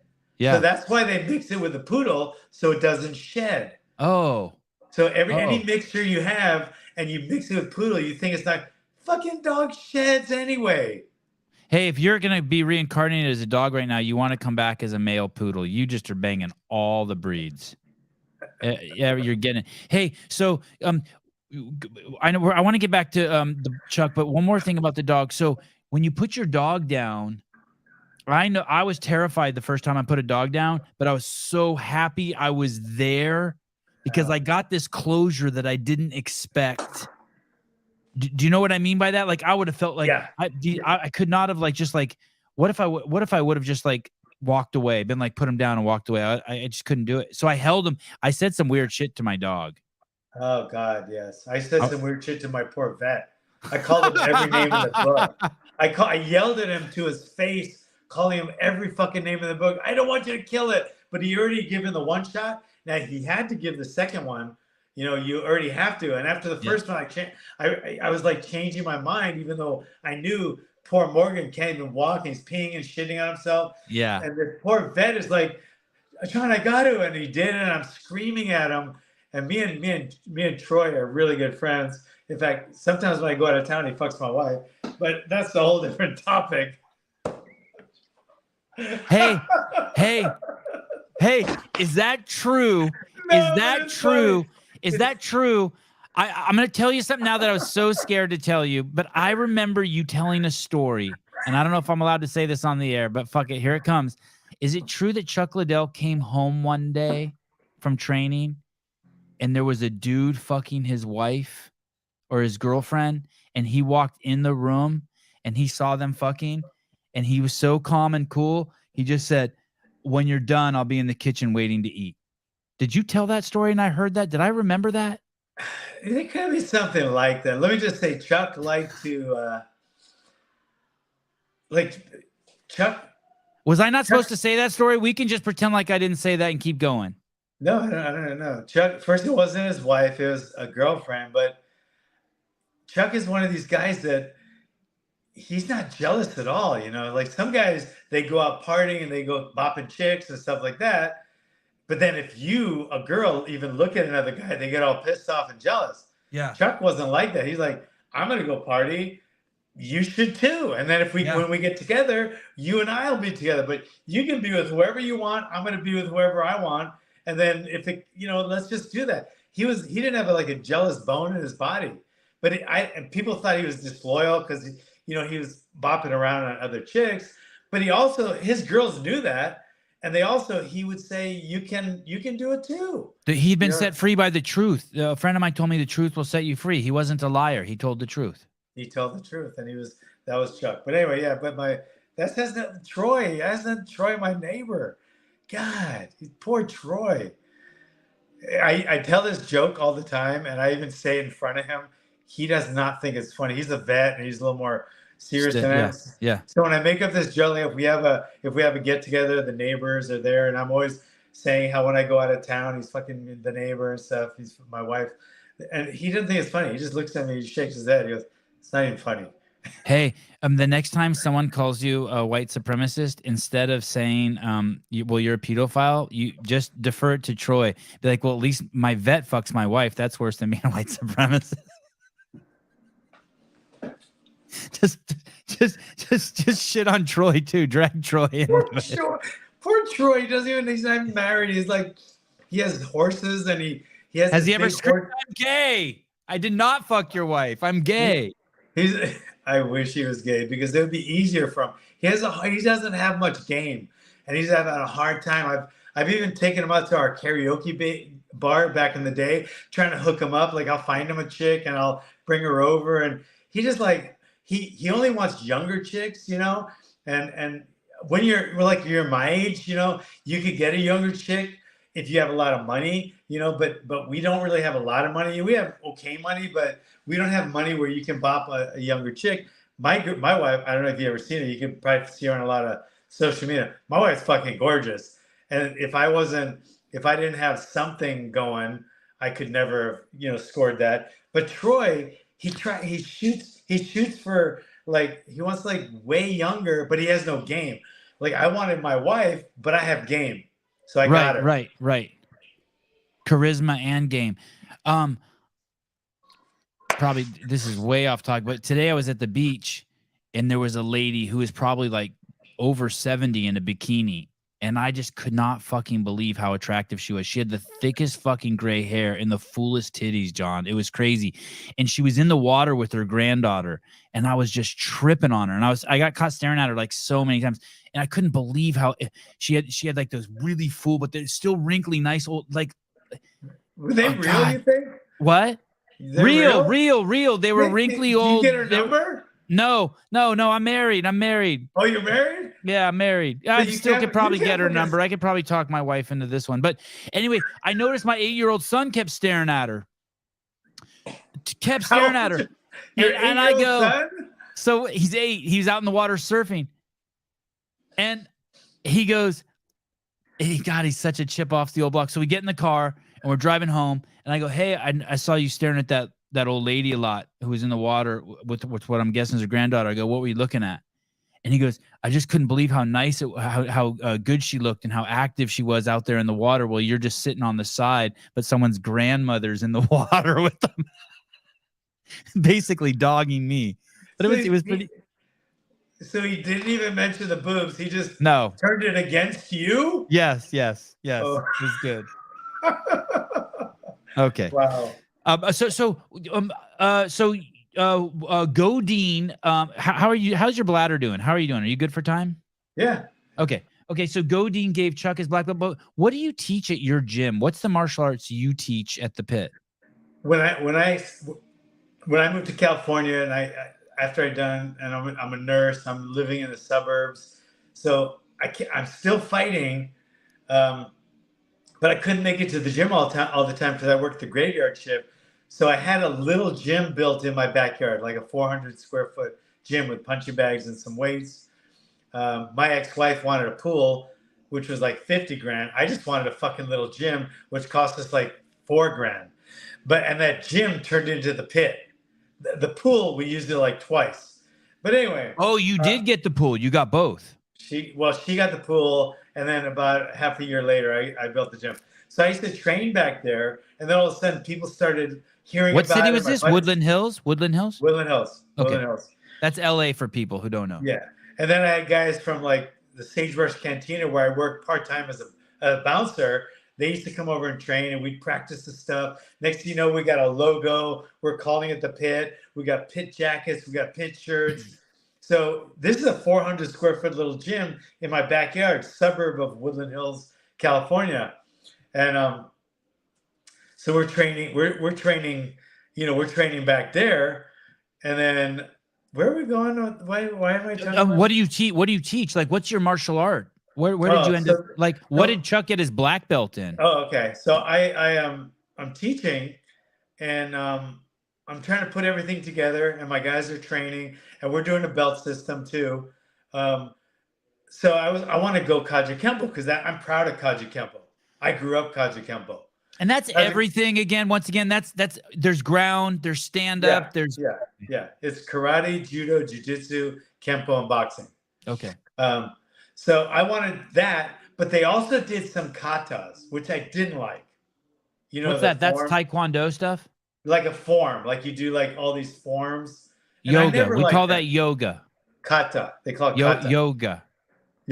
No, it's kata. But whatever. Right, yoga. Right. It's yoga karate. Yeah, yoga's poses. It's poses, karate poses. You're posing. But Godine, who's my instructor, and I told him I hated the kata part. I just wanted the fighting part. And he would say, shut the fuck up. You do these until you get your black belt, then do whatever the hell you want. Now I'm a black belt, right, already.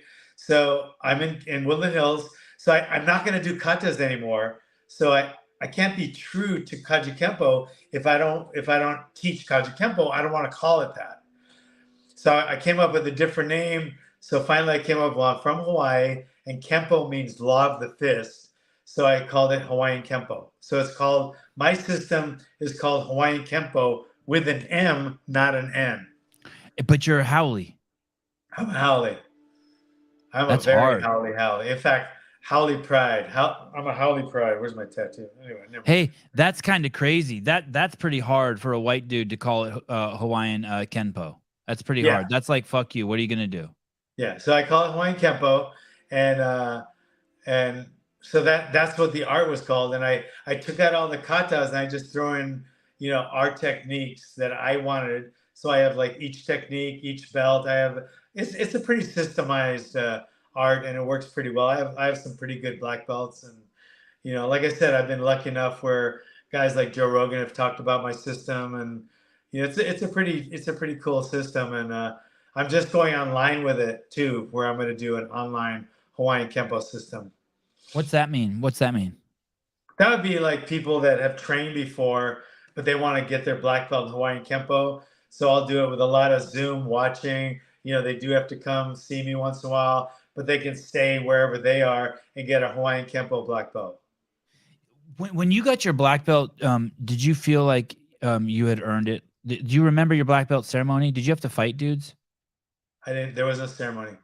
There was no ceremony. I never, like the ceremonies I have. I don't know if you've ever seen videos of them, but there's like 100 people there, and there's like usually 10 black belts that are getting promoted. We have it in Hawaii, and I have it catered, and it's a big event, and it's 3 days, and we walk this one hill, and we do this beach workout, and everybody does the kind of stuff that I prescribed, and then on the last day we have like a luau, and there's a lot of food, and we present them with their belts.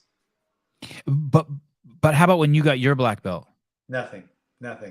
Do you remember where did Godin tie it on you? No, he just told me you're a black belt, and he gave me a belt. He didn't tie it on. And did you have to fight that day? No, I just had a fight, and it was like a week after the fight, and he was like, "You should be a black belt," and I don't know if he tied the first. He might have tied it the first time. It was at the gym, and I had fought in a. It wasn't a tournament, so it wasn't nothing to do with Kaji Kempo. It was either a kickboxing tournament or a boxing tournament, maybe the Golden Gloves. And he presented to me then. Then he gave me my 10th degree. He gave me my 10th degree in 2001. Wow. Can you see it? Yeah, that's fucking crazy. Yeah. And then I was in the. You know what's crazy? Do you know how absurd that is, John? Yeah, I love. You have a fucking 10th degree black belt, and you know what's so funny is like you say it with a straight face because you fucking earned it. Do you know like it's fucking nuts? I can't even believe I'm talking to you.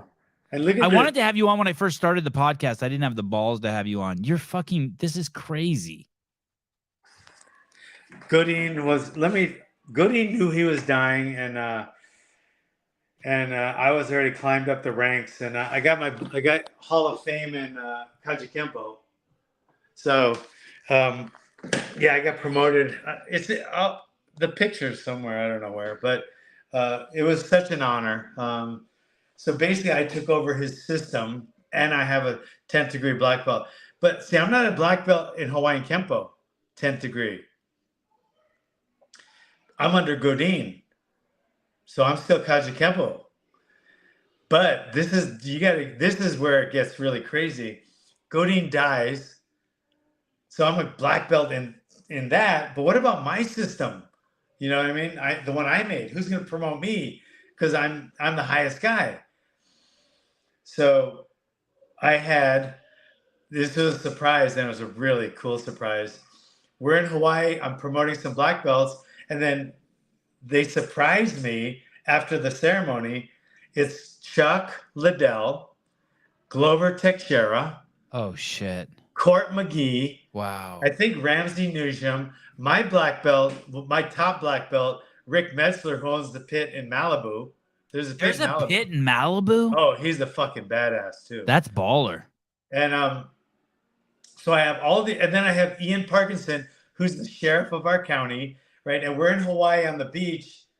They promoted me to 10th degree black belt with my pit system, my Hawaiian Kempo.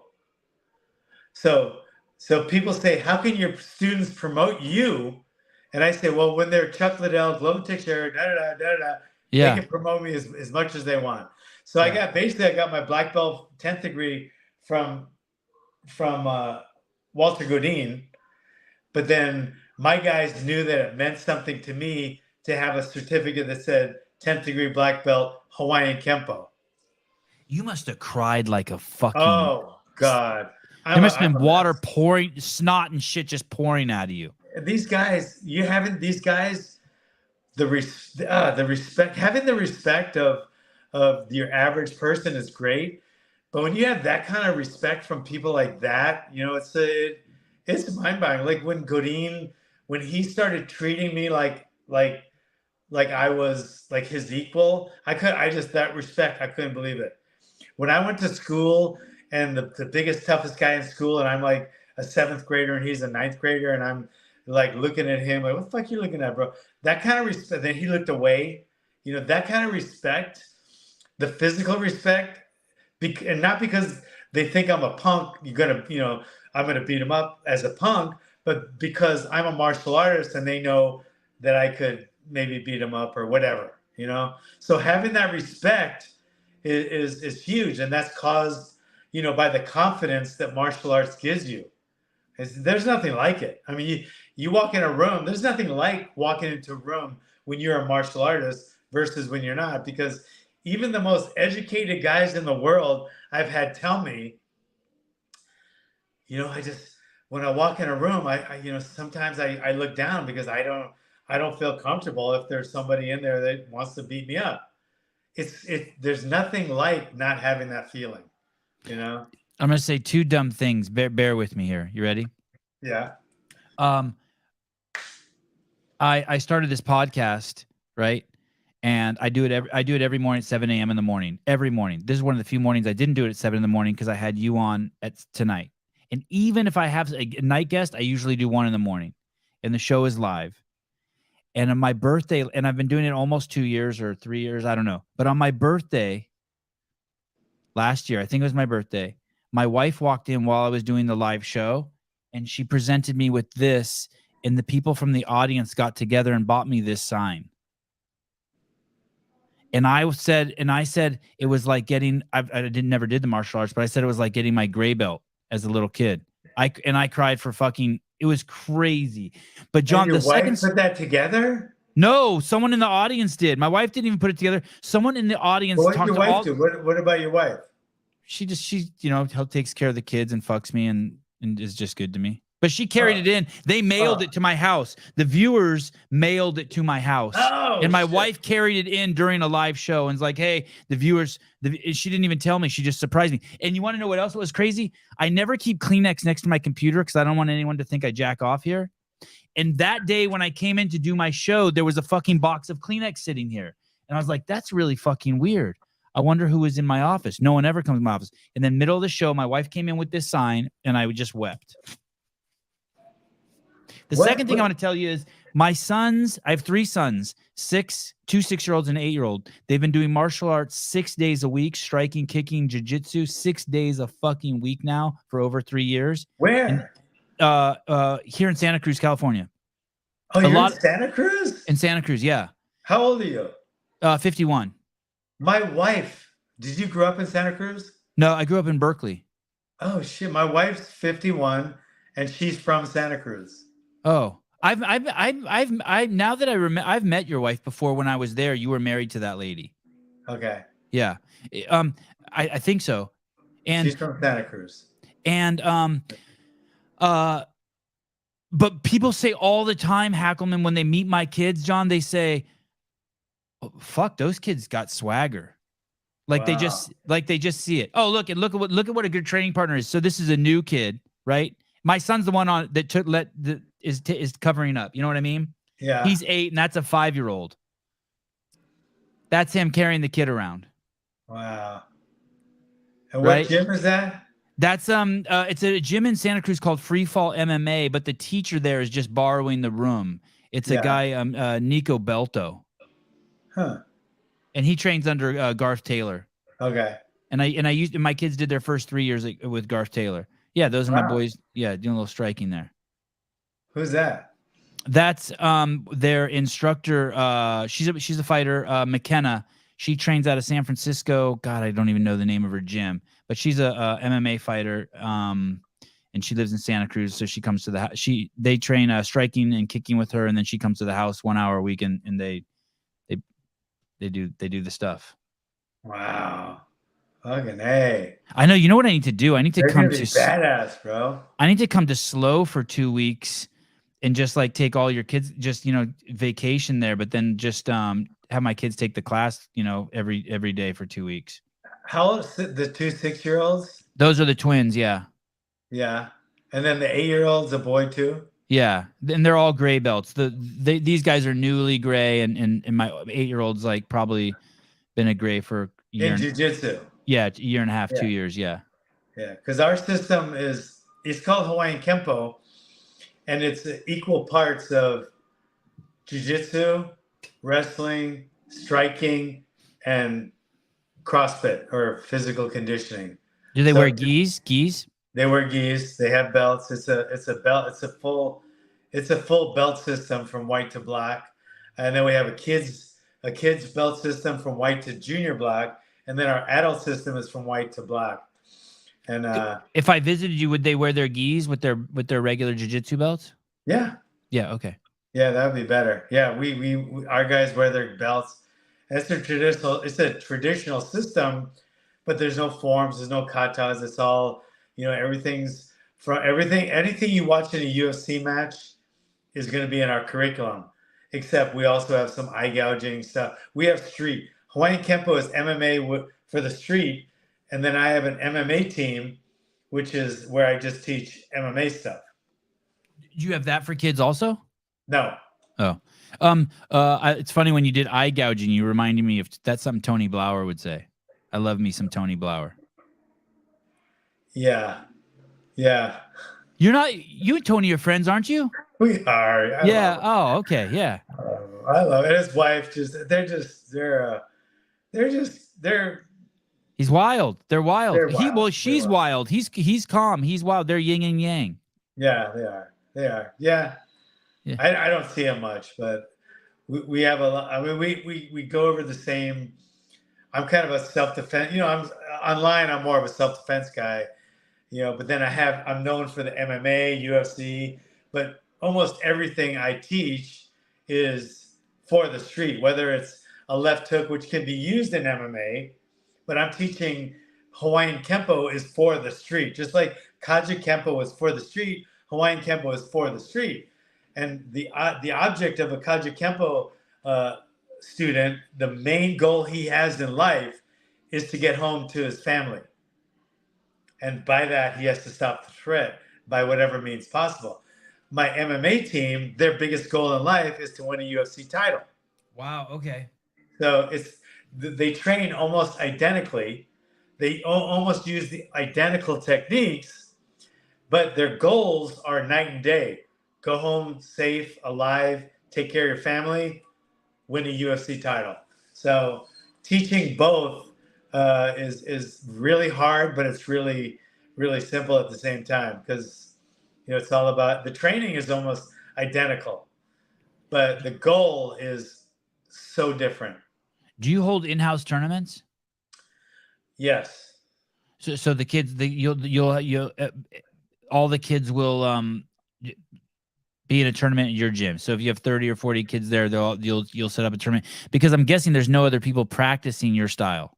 No, so we do ours, and then sometimes we have a gym. We have 2 gyms, one in Slow, San Luis Obispo, and one's in Atascadero. They don't have as many kids as we do. Once in a while, they bring one down, but my Malibu guy brings people up too. Mm. Yeah, who he brought up one year? It was fucking funny as hell. And this is a bad time to talk about him because I know he just got sick. But Jamie Foxx. Oh, his daughter was one of Rick. His name is Rick Metzler, unbelievable martial artist. So one of his students was Jamie Foxx's daughter. I think she was like 9 or 10. So he brought her up to the tournament, and Jamie Foxx walks in, and we thought, oh fuck, I don't want this guy coming in, man. He's gonna have an entourage and be a big shot and try to, I gotta move my car. We gotta change everything for him. Yeah.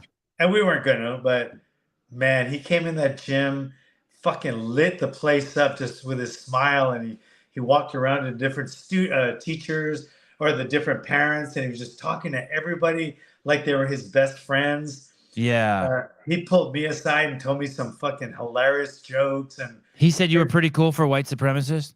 and then his daughter gets in there and she gets nailed, you know, and he's over there yelling for her, and she gets nailed, and he goes, "Oh, come on, get it, you can do it, you can do it." And she lost, you know, and he like hugs her, and then he went over and hugged the guy that beat her, and he shook the parents' hands. He, great job, you know. And but then I, you know, so I love him for that. But then I heard he was like kind of crazy on the other side when it came to, you know, the whole life and death politic thing. And now he's sick, I heard. No, you know what? You know, I love him. I think he's fucking an amazing actor. But I heard that he absolutely did not want to be involved, and he had, similar to you, in order to finish a movie, he had to take it. No, that's not what I'm talking about. I know about that last thing. Oh, but I heard during the whole Corona thing and the whole BLM thing. Oh, I heard that. I heard that. I don't know that for sure. Right. So I'm going to pretend it didn't because I love him. Right. But anyway. Yeah, a lot of people lost their mind there. Yeah, they did. Well, a lot of people didn't have good friends to help them through it too. Like it sounds like it sounds like, you know, you had someone like Tony Robbins. I had someone like Greg Glassman to be like, "Yo, motherfucker, keep your thinking cap on. Like, don't fall asleep at the wheel." Yeah. No, that really helped me a lot. And then I had to get it, but you know, that was a huge. They tried to cancel Tony. Do you remember that? Tony Robbins? Yeah, they tried to. He said something about women. I mean, it was nothing, right? It was nothing. Right. But they tried to cancel his ass. Oh, yeah. I thought, wasn't that some kind of woman something, and then she reneged on it later? Yeah, I mean, it was just crazy. No, it wasn't the Me Too. It was something he said about. Anyway, I don't remember, but he is such a. I'll tell you a quick Tony story. I'm in Florida training Chuck or Glover, because we're at AT&T right now because he needed more sparring partners, and for whatever reason we did AT&T. It's not AT&T. American Top Team. Yeah, God, I love you. Because you know, I asked the owner, I was like, "Why do you name your fucking fight team after a phone service? It makes no sense."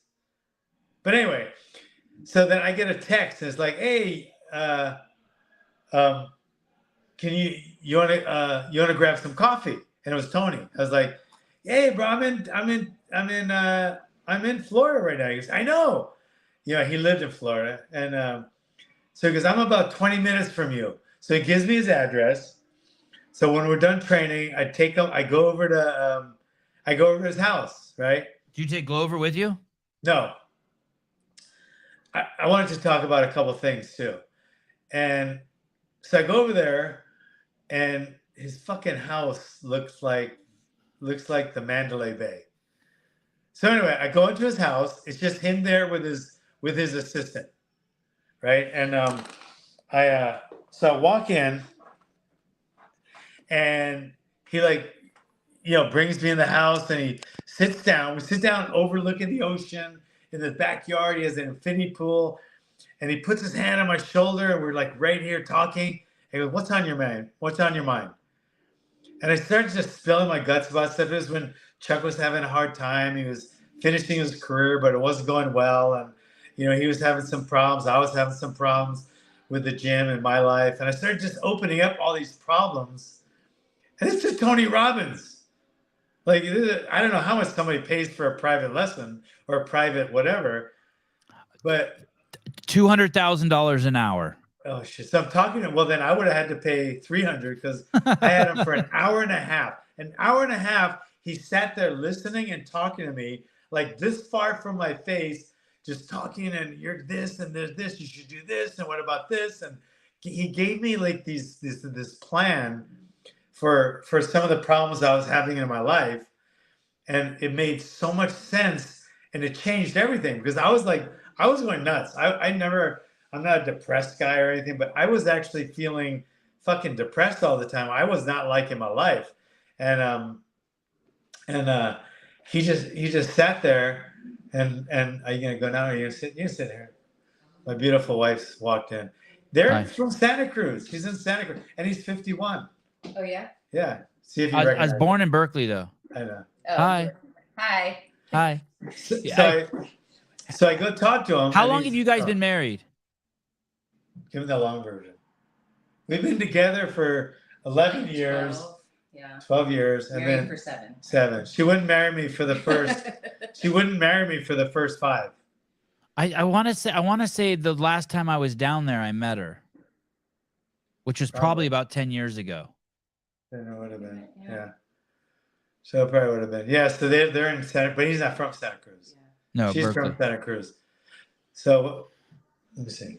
Tony Robbins. Tony Robbins. You spent $300,000. You spent $300,000 on a 90-minute session with Tony Robbins. Look how pretty she is. But anyway, that's how much it would have cost. But like I'm sitting there with him, and he calls his assistant for some smoothies, and we're talking, and these problems that I was having were really serious to me, and he's giving me like these there's strategies for them, because he's not just a motivation guy, like go, rah, rah, rah. He gives you, strategies for stuff. That's why so many sports teams, the U.S. Army, so many businesses go to him, not just to say rah, rah, but he gives you like unbelievable strategies. And one of the things he said was basically quit being such a bitch, because I didn't want to train any more fighters. I was done. It made me depressed. I would fucking break down with the fighters. When they had a fight come up, I got all stressed out. Work in their corner, I'd break down. I hated it. I always feel like I'm making the wrong decision. I'm teaching them the wrong things. I just don't want to be responsible anymore. I want it out. And then my home life was this and this and this. But so he puts his arm around me, and one of the things he said, I'll just tell you what he said about the fight thing. He puts his arm around me. He goes, all right. Well, you got a bunch of fighters now, okay? So you got to quit being a fucking little bitch, and you got to train these guys because you made a commitment to train them. I don't give a fuck how sad or depressed you are, deal with it. But you owe them. They came to you. They trust you. They look up to you. You train every one of them, everyone you made a commitment to. Don't make any more commitments to anyone.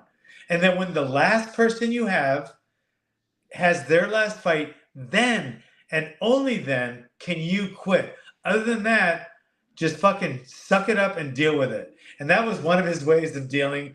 And right then, I just went, boom, okay, boom. It's going to be Chuck has a couple more fights. I'm going to deal with Glover. I got a couple more guys. Then I'm done. Hey, what do you think the magic was there? That someone believed in you? That you respected? No? No. I think he just gave me a great it just made sense. Because it takes some balls to say that to someone. Hey, suck it up. Quit being a pussy. No, yeah, he does. I don't think he has a problem saying that to anyone. I saw him working with Chuck a couple fights, and he's what, 6'8". I don't think he worries about what he says. And when he says stuff, he says, I cuss a lot, but I cuss because it gets the point across faster. So that's why I fucking cuss. That's what he told me. And his strategy, his logic was so right on. And when Glover knows, Glover said, Coach, I know you hate this, but please just work with me until the end of my career. I started my career with you. I want to end it with you. So I know you don't want to do this anymore. So he paid me well because he knew I hated doing it. He always made sure I had a good flight. I had my own room, because a lot of times the coach has to sleep with the fighters, He always made sure I had my own hotel room, like Chuck did too. And he made sure I had a good flight. He always took really good care of me. And then when he retired, I was like, boom, I'm done. So now you really are done? You think you really are done? Yeah. Yeah, except for I'm still going to train my fighters. And that's not what stresses me out. It's running their camp and then working their corner. That's what breaks me up. So I'll never do that again. I'll never see you be standing on the watching UFC pay-per-view, drinking a kombucha, and I look up and fuck, there's John Hackleman. No, unless one of my young students now. I knew it. All right, that's one of my last students. That's enough. I'm so weak. Can you tell us? Because when they look at you and they say, "Can you please help me make it to all the way in UFC?" and I might or might not. But right now I haven't done it yet. Are all the agents scumbags? No, not at all. There are some good ones. Yeah. The best one, there's a couple good ones, but one really good one is Chuck's old manager, Dwayne Zinkin, who managed the entire AKA. Dwayne Zinkin, a great manager, agent. And then Audi, I don't know his last name. Audi, he's the one that he managed a court for a while. He has a bunch of fighters now. His name's Audi, like the car. You spell it like the car. I thought he had I thought him and Dwayne had just an unbelievable amount of integrity, and they looked out for their fighters. And I'm sure there's other ones, but I don't know of any. How did you meet Chuck? Is he a slow guy? What? Is he a slow guy? San Luis Obispo? He's a Santa Barbara guy that was living in slow because he was going to Cal Poly. And his instructor, when I moved up here from LA, because I retired from fighting, so I moved up here with my ex-wife because we wanted to get out of LA. Is this in 85? Is this in 85, 86? This is in 90. I started the gym in the backyard in Woodland Hills in 85, and then I had it until 90 when I moved up here. So I moved up here in 90, and that's when my wife and I thought, if you're not going to fight anymore, we don't have to be in LA. Let's get the fuck out of here. She was from up this area. So she says, a lot quieter. We can raise the kids. It's a lot better. So we moved up here, and we ended up getting divorced within probably like 2 years. But I stayed, and then my dad. She left. She left slow. No, she left me, but she still lives here. Oh. We just got divorced, and she didn't want to stay on the property because we're kind of out there, like Yeah, you have a great piece of property. You're in the country. It's awesome. Yeah, she didn't want to be in the country. She wanted to be in town. So she bought a condo in town, and I stayed there. And then my dad moved out he retired from Hawaii where he lived, and then he moved out here. I had a guest house. He lived in it. I was a single dad. He was helping me, raise the kids. And then were you nursing at the time? Oh, you were working in the mental ward. I was working here in this town as a respiratory therapist. That's kind of, a respiratory therapist? Yeah, if your dog has heart issues, you help him breathe. Yeah, except humans, but same thing. Okay. So then I get a call from some guy, and he said, I heard you move into, and when I moved here in 90, I built a gym in the backyard. It's 800 square feet, and it's the gym, the one up top, right? Not the cage, but so I start training, and then, next thing I know, somebody else is training with me, and then now I have like 20 people training in my backyard. How did people? Sorry, John. How did people find you back then? This is like pre-internet shit. How did people find you? That was let me see. How did I just get word of mouth? You were a badass. Like people just knew. Like, hey, if you want to learn how to gouge an eye and fight, like really fight, this is the dude. When I moved up here, I built the gym. I started training, and then I started going to different martial arts gyms in town and sparring with the guys. I'd go into a dojo, like a karate dojo. I'd say, hey, what day is your sparring? Can I come? Is it open sparring? And most of them are. So I would go up and spar on that day. And I started getting some students from that. Like, hey, can we, even some of the instructors would say, hey, can I go up and train with you and learn some of this stuff? Like, yeah, sure. So next thing you know, I'm having a bunch of people training. And some guy calls me from San Luis. He owns a karate school. It's a system called Kyoshishin.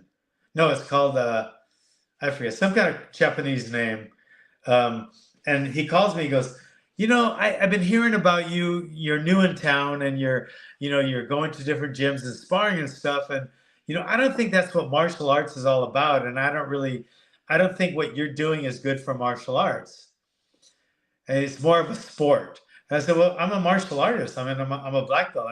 I'm training with my guys. He goes, yeah, but your stuff is for the sport. We're more for the street, and your stuff would never work in the street. He actually said that. And I said, well, we could find out. I could come up to your gym, and you and I could go at it and without any rules.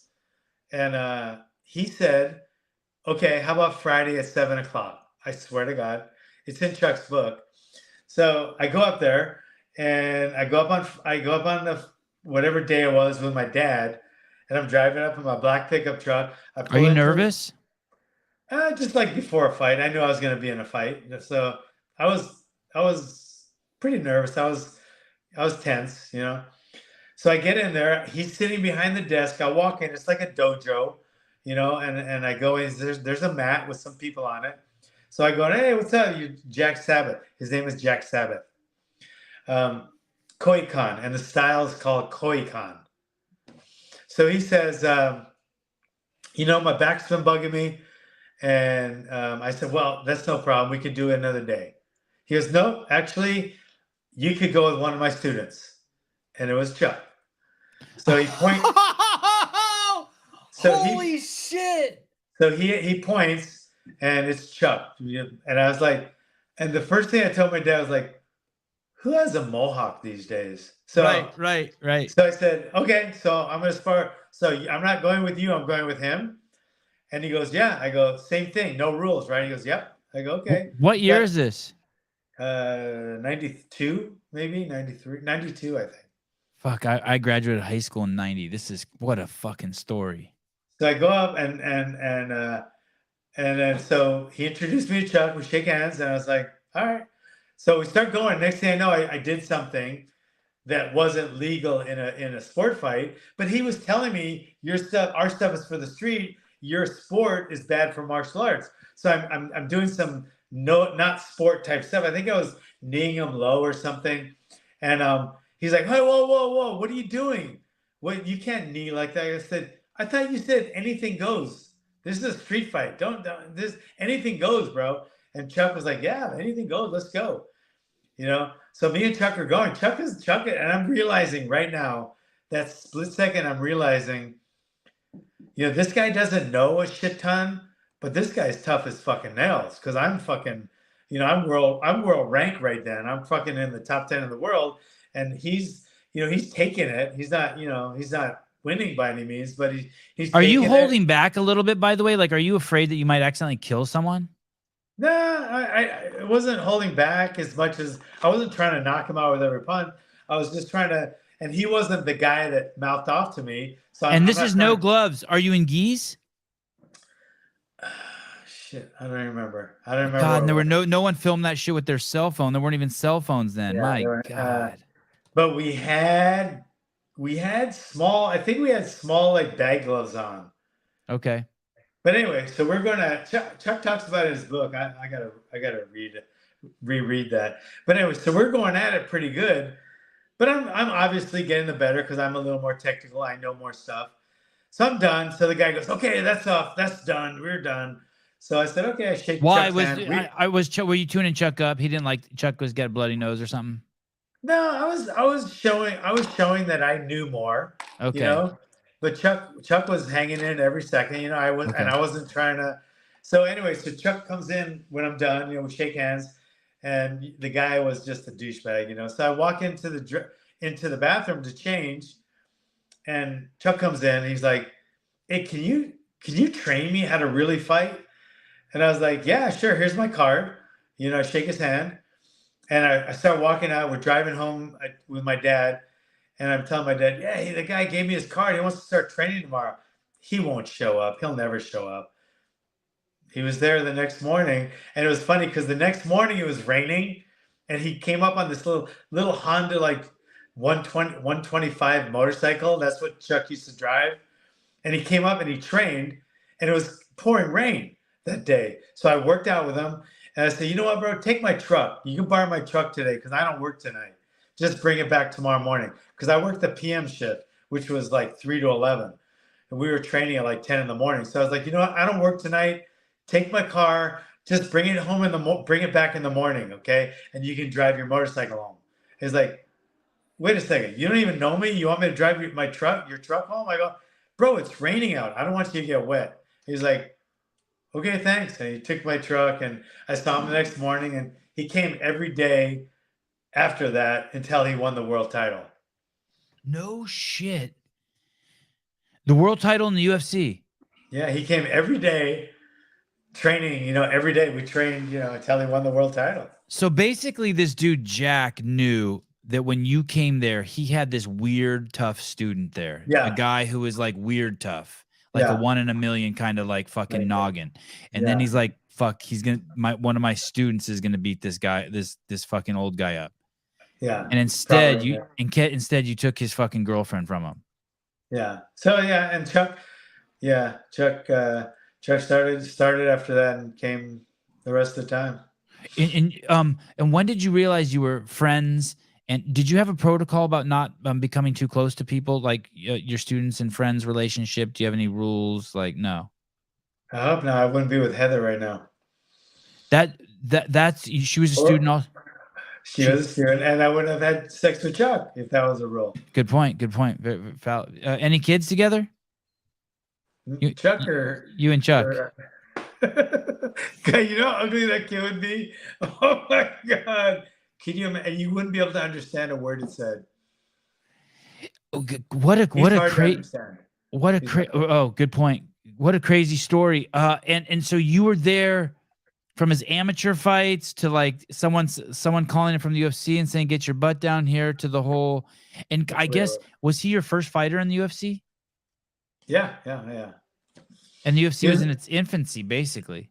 I think he was my first. I had a couple little kickboxers or boxers here and there, an amateur fight here or there. But most of my training was a belt, to get belts, Hawaiian Kempo, training in my backyard to get in shape or get a belt. I never really had anyone that wanted to fight until, well, no, Rick fought a few times, the Pit Malibu guy. So he had a few amateur fights. But yeah, Chuck was the biggest one that came along. John, what do you think? This is totally off subject here, but what do you think about Tyson Fury? I'm completely enamored with his style as a big guy. Should I be? I mean, should or shouldn't. I mean, it's up to you. I think I love him. I think he has a great style. I mean, it's like, what is that?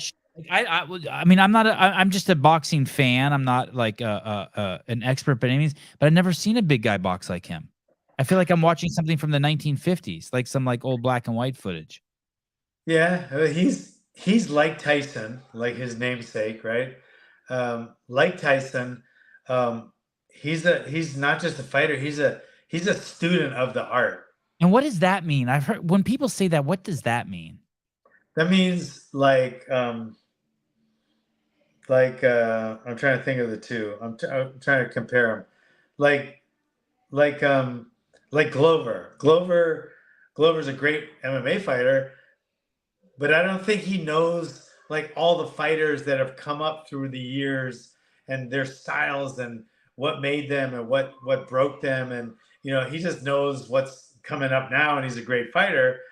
I think Chuck might have been more of a student of the game. Like he knew this guy and that guy, and this guy came up with this, and his specialty was this. So I think that's how Tyson was like that. Tyson was a student of the game. Yeah. Tyson knew all about, the peekaboo. I mean, he got the peekaboo style, and he learned different things like from Joe Frazier and shit. So he was a student of the game. He wanted to take the best of the people who came before him. And do you see any, so you do like Tyson Fury? Do you think Tyson Fury is the best heavyweight who's ever fought? You think he's better than Tyson? I don't know. I can't do like okay. Remember they used to do those like they used to put this guy, they put Ali against Rocky Marciano, and they used to try to computerize them and put them together, and you just can't do that with mainly fight sports, because the chin, once the chin gets touched, everything else goes out the window. Nothing matters once you touch the chin. Somebody could be great, terrible, this and that, and once you touch the chin, the fight's over.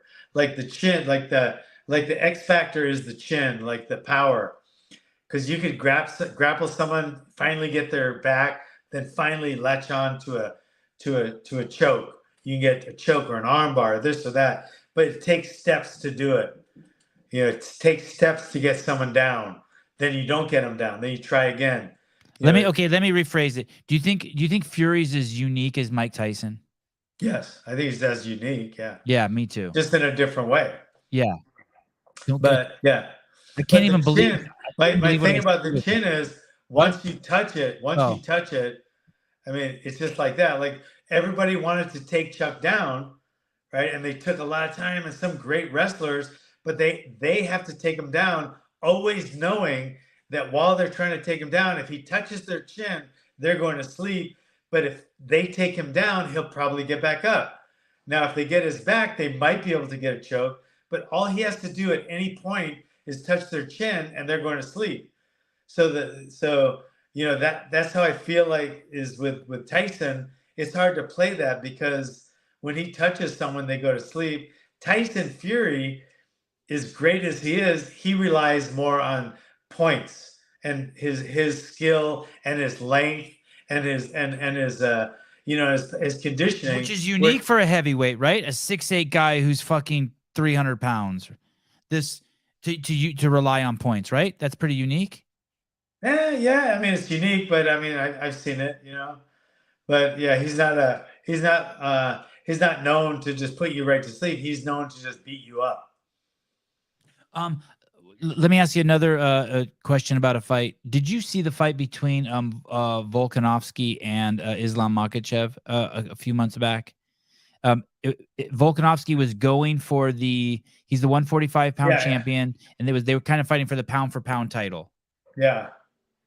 And I don't know if you remember, but Islam took Volkanovski's back, took his back, had I think it's called a leg lock on him. And Volkanovski from his fucking back beat the shit out of this guy. Like in a move that 99% of people would have been fucking right. Rear naked choke. The guy was getting him in a rear naked choke. Is it called a leg lock when you have your, what's that? Like a figure four. Yeah, like a figure four. He basically had his ankle in his behind his other knee and had him locked in there. And Volkanovski punched him like this, fucking 40 times in the fucking face. Beat the fuck out of him from his back right there and was laughing. Yeah. Did you remember that by any chance? Yeah, I saw that fight. Yeah, was that? Are you just fucking dying there? Like, are you just like that's just fucking incredible martial arts there? Like. That's incredible martial arts, and he's not dying at all. I mean, if he was dying, he'd be more worried about the choke. But I didn't mean like dying. I'm sorry. I'm like, maybe I didn't mean, I don't know what I just said, but I didn't mean like he was dying. I was like, he was in a position where it seems like that would be the end of the fight for most guys. And that's what I mean. Yeah, but for him, he had it under such control. He knew he could do that. Yeah. Have you ever seen that before in all your years? Yeah. Ultimate Fighter season 11, which I was one of the coaches. My guy was the guy had his back. He had his back, and he was putting the choke in. And my guy just kept hitting him, cut him. So the guy was bleeding, but he kept trying to choke him, but he couldn't. And my guy hit him. The whole round was like that. Like from 1 minute in, the rest of the round he was just hitting him. The decision went to my guy, and everybody from the other team was raising hell because the other guy had his back the whole time, but my guy punched him nonstop, including cutting his face. So I've seen that before, but it's not common because you want to go for position before attacking. You want to go for position before submission. So usually when someone has that position on you, you want to address the submission. And that's much more important than attacking. You don't want to attack till you're out of harm's way, which in his mind, he must have been. He must have known something that a lot of people didn't, because most people were like, just fight the choke. Get out of the choke first, turn around. But he must have felt confident, or else he wouldn't have been doing that. Volkanovski. Right. Yeah. And he lost, right? Decision. He lost the decision, but in the viewers' minds, I mean, he won round 5, right? So, like, that's the weird thing about the point system, right? Like, Volkanovski beat this guy up who he was supposed to lose to in the 5th round. He probably lost the first 4 rounds, but in the 5th round, by then he was beating the shit out of him. One more round and Volkanovski'd be fucking the champ. Yeah, you think? Yeah, I don't know if I thought of it that way, but I don't remember that fight that well. But I remember I thought, Volkanovski won, but you did think you won. Okay, see, well, there you go. Yeah. But it was close enough where if I always think about it, if I was in the guy's corner, would I complain? So that fight was it was so close. If I was in Volkanovski's corner, I wouldn't have complained. Would not have. No. Okay. It was I would not have either. It's weird when a fighter increases his stock and his dignity even when he loses, but you see it. Yeah. Yeah. You see it. Yeah, you see it quite a bit. It's and it is a lot more uncommon than if they win, obviously. But yeah, there are guys that, like, I've seen Magny, I've seen his stock go up after a loss. I've seen it happen to Glover. Yeah.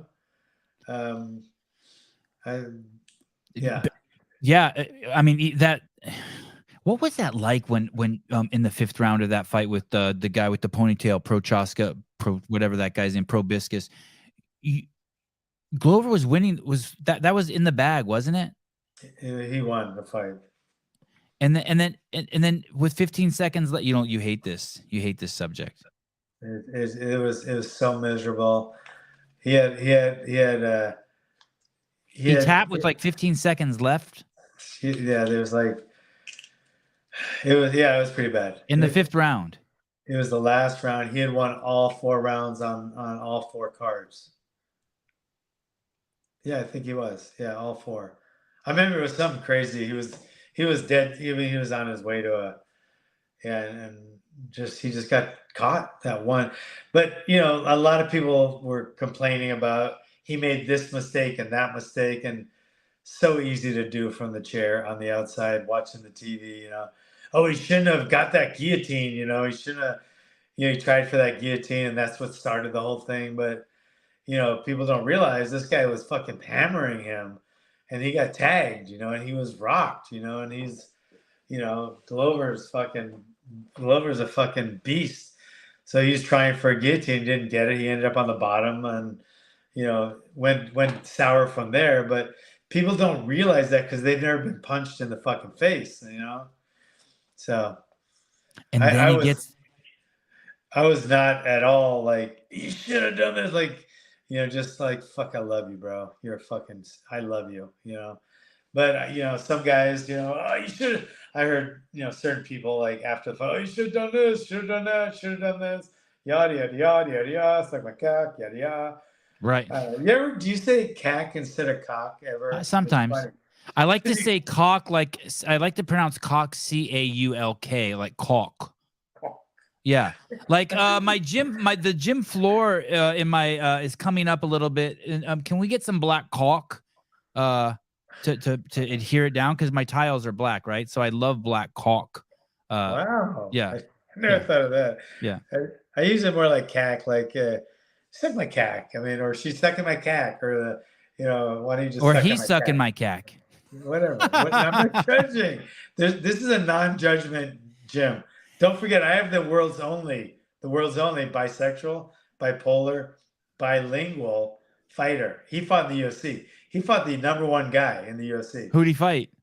He fought Antonio Banuelos was my guy, and he fought the guy from Chicago, the tall Mexican guy. He was #1 in the world. And I can't remember his name. And if you looked it up, you'll see it. Who the fuck? What weight class? 35. 35. Oh, Moreno? No. No. This is way before. Way before. No. Who've been the 35s in the 30? Okay, go down to one of the. He had a couple losses in the end, but I can't even see it. I can't see that at all. Too small. Keep going. Oh, Miguel Torres. Oh, that guy was #1. Oh, yeah. 2011. Fuck. I was not even in. I was so fucking wish I'd have been in MMA then. He beat Scott Jorgensen too. He was Then Glover gets this fucking miracle chance to fight for the title again and wins. You must have been just like beside yourself. Like, what the fuck? Like, that's never going to happen again for any fighter. Yeah. I mean, not one of my fighters, but yeah, I mean, not at that age. We're never going to see that again in our lifetime. Get a second chance at that age and then win after having to deal with fucking the whole John Jones shit for fucking in the visa thing. I mean, it really is a Cinderella story. Oh, his Cinderella story is fucking. I mean, you look at him now and you go to his fucking house and, go to his, he has rentals and he fucking lives this life, just the way he teaches, the way he teaches his team and his kids. When he came to live with me, when he came here, I had him since his first fight, and he used to sleep in my guest house, and to pay the rent, I had him teaching kids classes, and watching him he taught my wife's kids, and he was such a fucking good teacher. I've never had anyone like when they left, every parent, every student was like, "Where's Glover? We love Glover." I mean, he has that infectious, personality that just everybody loves. Everybody. What's next for you, John? What do you got on the horizon? What's next for you? I know you said you were going to Hawaii in November to hang with the homies. Yeah. What's next is just run this gym, try to keep everybody. I want all my students to keep their lunch money. That's it, right? If I said one thing, and when I say keep their lunch money, obviously, if they're in school, that means I don't want them to be bullied. And I want them to keep their lunch money, even though I've been told by my students they don't have lunch money anymore. It's all on a card. But anyway, so you gonna go now? You gonna go eat? Oh, it's 9 o'clock. Oh. I'm gonna let you go. Go ahead. I'm gonna have you on again. I'm gonna bug you again. So that's my thing is I want all my students to have that where nobody takes their lunch money, whether the lunch money is lunch money or a world title. I don't want to take that. Or if it's a woman getting fucking raped or a guy getting attacked or a family getting attacked, I want them to keep their lunch money. I want them to stay safe and always go home, always be able to go home. I want them to stop the threat, always be ready for the fight. Always be ready for the fight, whether that fight is life or a real attack. That's my biggest goal in life. Not everyone has Tony Robbins to save them. Yeah, I'm so lucky. It's crazy how lucky, so many doors I've had open for me because of, like Chuck and Glover and other, my fighters, those have opened so many doors. I never would have met someone like Tony Robbins, training in my backyard of fucking Arroyo Grande, California. All of that's true except for the fact, the luck part. You are it is so obvious what you've contributed to this rock that's circling the sun. Well, unless you ask Eddie Bravo, it's not the sun circling us, but either way. Brother John, thank you. Thank you. If you're ever up in Santa Cruz with your beautiful wife, I'd love to take you out to dinner. Next time Greg comes out, maybe we'll ride motorcycles or drive down and come see you. When's the last time you've seen Greg? Forever. I don't remember. I'll say 2008, 9. All right. Well, it'll be and you guys were pretty close. You guys were friends, right? Everything's good. I considered us friends. Yeah, I really liked him and respected him. The last time I told him I was trying to get in touch with you, he said, "Hey, make sure you tell Hackleman I said hi if you ever talk to him." So here it is. Hi. And I think our paths are going to cross soon. You're close enough to me where I need to take I need to find a Airbnb in SLO and let my kids train there for a week or two. Arroyo Grande. Oh, Arroyo Grande. Sorry. Is that offensive to call it SLO? No, just sometimes people do, and then they got a half an hour drive. So a lot of people think I'm in SLO because it's SLO County, but we're right next to Pismo. That'll be the best place to get one. All right, brother. You the man. All right. Thank you. Tell your wife thank you for letting us keep you until 9 p.m. Thanks, brother. Hey, don't let anyone take your lunch money. And I hope you don't have a Troy in your fucking neighborhood where you gotta worry about your wife fucking all the time. Thank you, brother. Love you. Love you, Hackleman.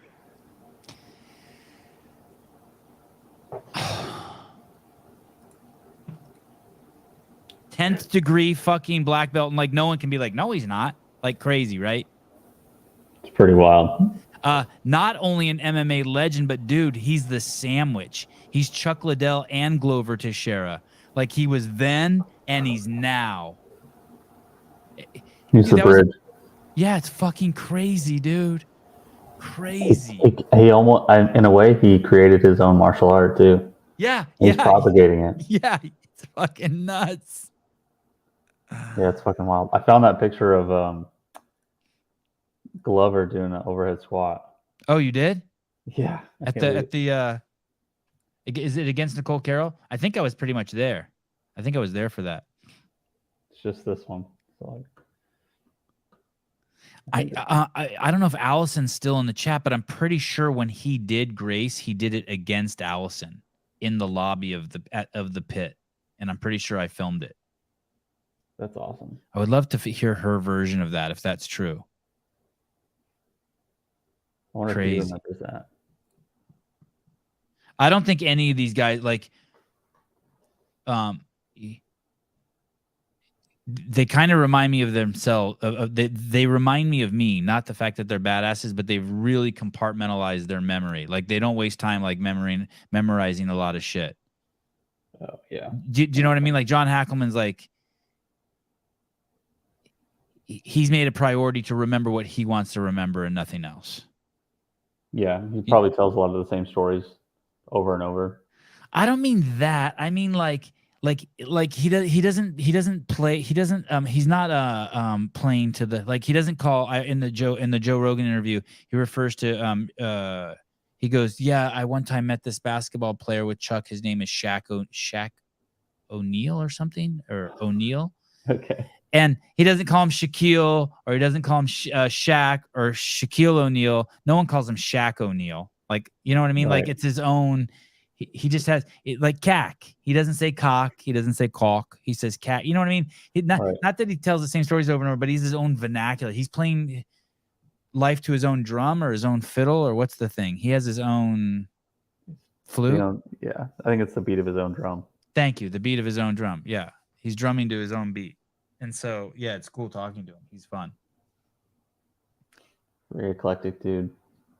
Yeah, it was wild how he just slipped in the Troy fucking his wife thing. That made me really like him. Oh, what is this? Oh shit! Wow, we had some guests over for dinner tonight, and they sent a picture of the them stopping at In-N-Out on the way home. Double animal style. That must have been a pretty shitty dinner we fed them then. Matt O'Keefe's coming on tomorrow morning. Sick. That's kind of cool, right? Yeah, we haven't talked to him in a long time. No, I'm anxious. Find out what's going on in Vermont. See how Mal's doing. See if he's excited about Dave being back. Yeah, that'd be cool. They got a new is he the CEO of HWPO? That's his title? I think that's what he is, yeah. Oh. Find out about they got a new gym and headquarters there, right? They got a whole like, I wonder if they got a new sign yet. It sounds like Matt and why did they have a shitty sign? It's just kind of lame considering how big the complex is. They got Matt plus Dave. I'm taking notes here. What should I ask him tomorrow, guys? Matt and Dave are like rekindling their relationship. Matt invited Dave up. Rumors of them affiliating. That's weird. Does that mean Proven's going to affiliate now too? Let's talk about this. There's a younger generation. Someone on that games thread. You're on the games thread, right, Caleb? I am. And what was that? Someone said something like half the athletes this year are rookies. Is that true? Do you remember seeing something like that? I don't remember if it was half, but I think it was a good amount of them are rookies. Yeah, more than past years. All right, so that'll be fun. Normally I prepare pretty seriously, but I don't think. Well, let me see what's going on over. Can we see what's going on HWPO's YouTube page? Is there anything I need to watch over there before? Like, what if I type in? I'll even type in. I'll go to Google and type in. No, I'll go to YouTube and type in Matt O'Keefe and see if what. Catching Up with Craig and Jazz, founders of Hustle. It should say Matt and founder. Getting to know GoWad. 1 year. Maybe I'll watch that. Reminiscing with Matt. Maybe I'll watch that tonight while I eat a big old bowl of meat. Oh, you know what? I'm gonna ask him. I'm gonna ask him if I can have if he can talk to Katrin about Katrin coming on. Katrin, David's daughter. Not anything long. Not like, I don't want to like, just like I just want to congratulate her. I just want to say, look, what? I just want to congratulate her. I want to be like, whoa, look at Bruce. Smart, Bruce. Good catch. No fasting? No, not today. I'll do it tomorrow morning. I had to move my fast. I didn't have to. I chose to move my fast. But the only thing I have had today was I had a piece of ham, and that's it. I had a piece of ham and I think some cantaloupe, and then I'm gonna have a bowl of meat. But no, that's a good catch, Bruce. Yeah, fast tomorrow. I moved it. I want to ask about. I just wanted to see, like, I want to congratulate Katrin. I just kind of want to test the waters. I just want to like see what happens if we're both on the same like screen together. Hi, how are you? Good. Incredible comeback. You pretty pumped? Yeah. What did you do different? How's it at HWPO? It sounds like you and Ben are still friends. I had him on the show. It sounds like he has a lot of love and he's excited for you. Yeah. You know what I mean? Just keep it real superficial. Just to like, I don't know if rekindling is the word. I just feel it's time. I don't know why. I'm not, there's nothing, I don't want anything from it. Like except I was pretty angry. But so see what Matt might be like, are you fucking crazy? You know what I mean? He might be like, Jesus Christ, dude, you burned that bridge. You know what I mean? Yeah, I feel like he would be pretty cool about it. Imagine him. And I'm fine if he does say that. If she's like, hey, like, dude, you no, I don't trust you at all. I'd be like, yeah, fuck him. A recatching lean. Yeah, kinda. I just feel like it would be a nice piece to the story if we could just, Jeffrey Birchfield. Wait, what were you angry about, Sevan? He's joking, right? He's only told us every episode for the past 900 episodes. Yeah, thank you. So, it's just healing is good. Do you trip when you see 2 thumbs up from like Facebook? Like, do you see that up there? Because then I can see who did it. That's kind of cool. So one of the people's name is Adolf. Who names their kid fucking Adolf? I don't know, but it's always Adolf and it's always Katie. Wow. They're most consistent. It's good. I like it. Did you see the new banner for the YouTube page? Yeah, I was tripping about that earlier too. Okay, tell me why. Be honest, Smithy. What do you think about it? Be honest. What do you think about it? No, I like it. But you do like it. It was weird because I saw it on every episode and I was like, did somebody accidentally just add them all? But then I realized it was the new background. The default. I like it. Yeah, it's cool. So I'm struggling because I don't want to be CrossFit show. Oh yeah, okay. But I am. I'm like. Well, we're in the season of it. I know that's what the person who made it said too. That's what. But like, can't we sprinkle in like Volkanovski or other people we've had on, or their Tia's picture was up there and they changed it to Danielle Brandon's, and the reason why is I was like, I've never had Tia on the show. Oh yeah, that's a good point. We should. There should. I have a good idea. We should have like a collage of all the people we've had on the show. Yeah, I want to have like Patrick Bet-David, Volkanovski. I had made Tommy a list. G. Who? Tommy G. Oh yeah, Tommy G. Alex Stein. Yeah. I made a list. Let me see.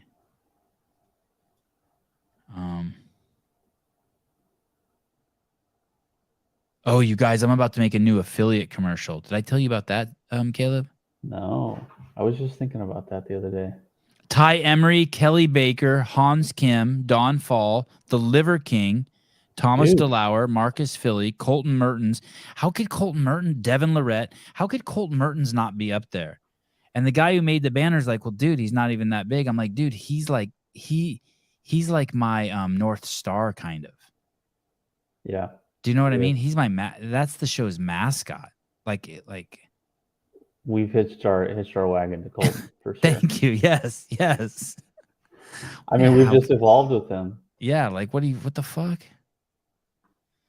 Yeah, it's pretty wild. An Allison NYC episode. That kind of does need to be done. The thing is I'm like friends with Allison. I need to figure out how that works. I probably need to talk. That's like one of the few where I need to talk to the person beforehand. Yeah, how do you interview somebody you know really well? It's not only that. Yeah, it's like I'm not saying I saw this, but let's say I saw her pooping behind the bushes at Greg's house. Can I bring that up? Like I don't know where the boundaries are. I never saw Allison poop anywhere, by the way. I'm just saying if I did, like I'd be like, I remember that one time. Daniel Garrity, CrossFit needs to clip some of those Nicole Carroll quotes from the PRs All Day podcast and turn them into commercials. Dude. Fucking brilliant. Hey, you guys, the CrossFit Update show is murdering. I think I'm changing it to the CrossFit Update show instead of the CrossFit Games Update show. Or what if we just play with the title? Like we go back and forth. They're all numbered the same, but sometimes we leave out the word game. Sometimes we put it in. Yeah, sure. But it's still 1, 2, 3, 4, 5. You know what I mean? Yeah. Dylan Dyke, Sevan will be leaving us for his old job at CrossFit. Dude, there's no way. Thank you, though, but there's no way.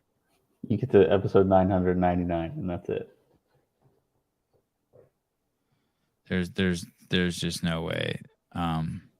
Okay, so you want to know what the commercial is going to be, or do you think I should tell everyone or surprise them? Or I think it should be a surprise to everybody. Okay. It's cool. I'm so proud of it. I saw it the other day, and I'm like, I saw someone else's Instagram post, and I'm like, oh my God, I need to like. You remember those two commercials I already made, the L1 and the affiliate one? Yeah, so this one. This one's kind of like a hybrid. It's both, and I was just like, oh, this is so good. I have this. This is so good. That's exciting. I even listen when my girlfriend bitches about it. Well, good. Where's Pam? Someone wrote, hi, Pam. Who's Pam? Yeah, my cat. She was. Oh, that's your cat's name? Yeah. How do I not know that? She doesn't come around very often. Your cat? No, I see your cat all the shows. I didn't know its name. Yeah. Pam's the cat, and then Chaos is the dog. She's right below me, actually. Has anyone ever seen the dog? I posted about her, but she can't make it up here. So Seema Boobs, do you live in Africa? I don't know why I think that's funny.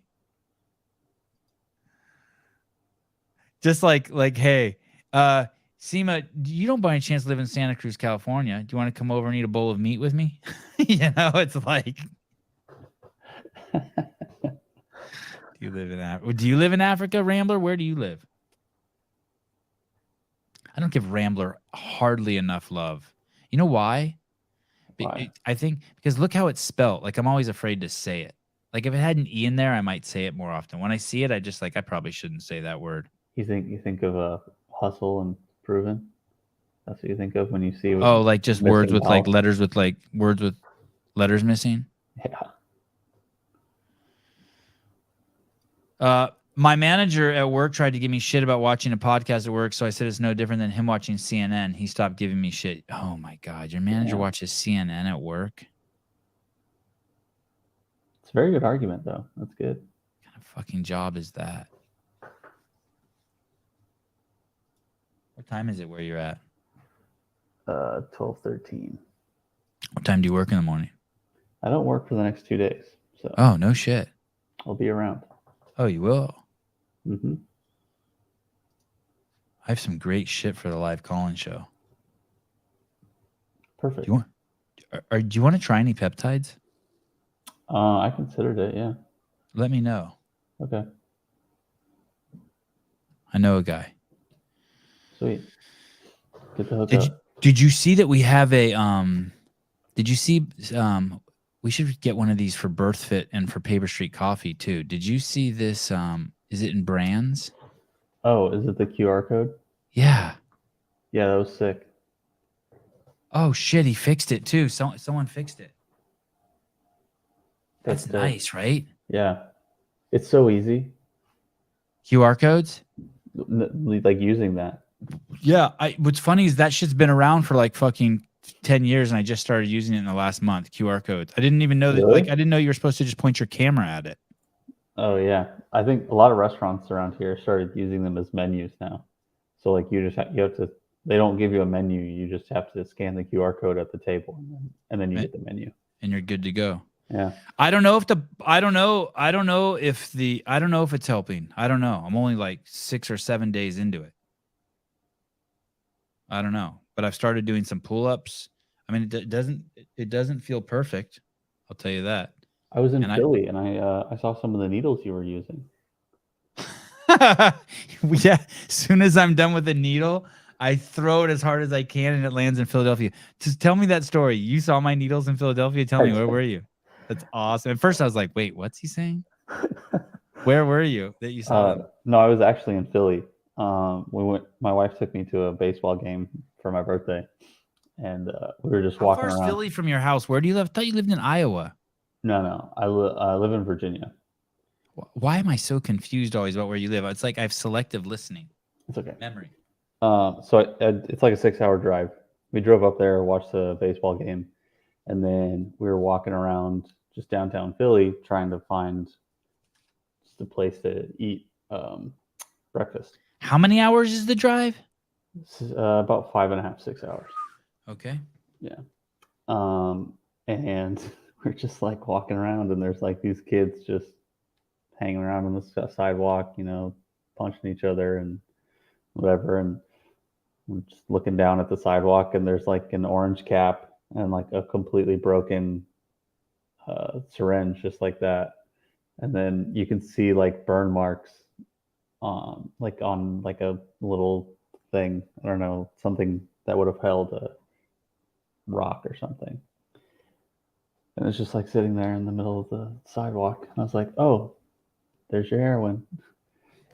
I saw a dude cleaning these at the drinking fountain at the skate park the other day. A homeless guy, drug addict, cleaning needles in the drinking fountain. That water is not going to clean that. Oh my God. That's terrible. Do what? Come on, Sevan. You need to get out more. Get out where? What? What did I do? No. Is giving yourself the shot getting easier and easier? No. It's pretty easy. On a 1 to 10, it's a fucking 1. I mean, it is so easy, but it is not getting easier. Like when I do it, I still I have to. I don't ever stop and think about it. I just kind of pick a spot and actually I've been doing some reading about what peptides are and with their relationship with tendons. And basically I need to get it as close to the tendon or into the tendon is what it sounds like. So I've been like, it's not something you want to do. Like something's stopping you from I flex my arm just a little bit, not flex like as in flex the muscle, but like I bend it. And then I don't know what that is right there, but I think it's a tendon. Mm-hmm. And I fucking hit that thing. And so I have to break through 2 layers. I feel it break through the skin and then I feel it break through the tendon. And then I fire it in there. That's crazy. What? That's pretty trippy. Yeah, it's weird, but it doesn't hurt. When I was in school, we were learning how to give IVs, so like put needles in veins and stuff. And they were like, "Oh, have you ever like done it to yourself?" And I was like, "Yeah, sure." So they gave us needles, and we all set up like an IV, and we all like gave ourselves IVs, and it was the weirdest feeling ever. To do it to yourself. Ooh, Yeah. you don't mind if someone else does it to you. Yeah, if somebody else does it to you, or if I'm doing it to somebody else, it's whatever. But like doing it to myself and having to like guide the needle into my vein is weird. Very trippy. Someone said here, what is it? Here, Unsporty Beth, was the homeless guy wearing a mask while cleaning the needles? Oh, remind me to tell you guys something about Sporty Beth that I saw the other day. Was the homeless guy wearing a mask while cleaning the needles? No, but it's so funny to see that. Something must be happening because in California, in my area, I'm seeing people a lot more people wearing masks again. So I don't know what, like, I don't watch those news shows, but something must be happening in California because I used to not see them at all, and now I'm seeing them again. Like 1 out of 10 people, it's back. Like I'm seeing masks, like even at the beach and shit. It's weird. It is weird. I made a post a month ago. Sporty Bet. It was the Reebok post when Reebok posted like the guy in the skirt or the girl in the skirt or the whatever that thing is in the skirt. Yeah. And I posted something on there to her, like she was offended by something, and I was like, "Hey, dude, like, just be like." She was like upset, like someone called her fat or something. I'm like, "Hey, dude, you are fat, just like I have a big nose. Like, it doesn't matter. Like, stop it. Stop being a weenie." And she wrote something back that I thought was like kind of pretty cool. She wrote, "Oh, there you are, you fucking wanker," or "There you are, you being a wanker like usual." And I thought, oh, this is kind of, it felt kind of civil. Do you know what I mean? Like I kind of liked her for that. Yeah. Like she didn't call me like whatever, you know what I mean? Like some woke term, like come up with just some bullshit. Just like a legitimate insult. Yeah, just like, oh, look, there he is himself, the king wanker himself or something. And I was kind of like, all right, I'm feeling you on that. That's cool. Yeah, I think I saw that too. That was pretty funny. I want to ask her to take that video down that says Sevan, the most toxic man in CrossFit. Really? I want to ask her to. Like, hey, do you mind taking that down? Not because I really want her to take it down, but it seems like just like a civil thing to say. Yeah. Hey, I was wondering, do you know that you know that video about me that's on the internet? Sevan, the most. Where is that thing? Oh, if you type in my name, does that thing come up? If you Google my name, that would fucking be great. I would love that. Sevan Matosian. Oh It yeah, does. it fucking does. Oh my god. It's one of the first ones. Are you pulling it up? Yeah. Yeah, that's not cool, dude. That's Come on, up. dude. Are you trying to court her? I mean, not trying to court her. I wouldn't. I mean, I have a wife. I don't court anyone. But yeah. Well, dude, how about just I typed my name into Google. If you type into Google, it pops up. There's a picture. That's what I did. Oh, you did? Okay. Oh, yeah. Okay, yeah. Jeez Louise. It gives you a bunch of pictures, your fucked up shoe, and then Sporty Beth's video. God. You think she'd realize that it actually hurts your feelings and she'll feel remorseful and take it down? Well, I want to admit something to all of you guys. I gave this video a thumbs down.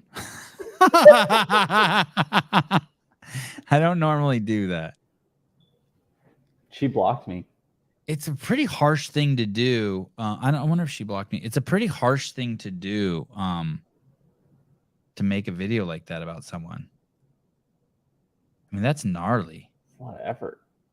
What is her name? Sporty Beth? Is that what it is on Instagram too? Yeah. Oh. She blocked the podcast account. Oh, she hasn't blocked me.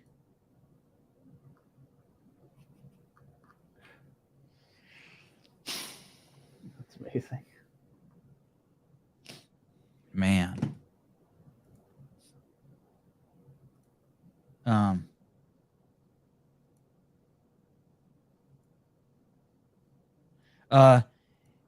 Someone on the comments wrote, he's the type of guy that wants to use the N-word so bad. What do you mean? I do use it.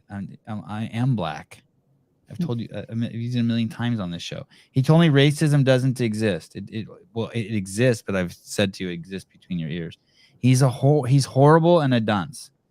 I am so not horrible. Might be a dunce. I mean, I'm open to being a dunce, but I'm so not horrible. Even empirically speaking, I am not a horrible person. Objectively speaking. Crazy to see so many people here supporting him and butthurt over this video.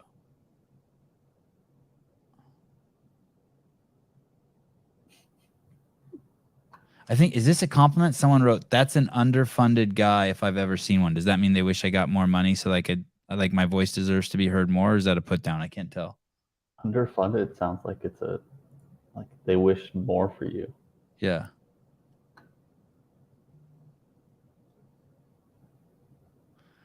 I mean, fuck, dude. We all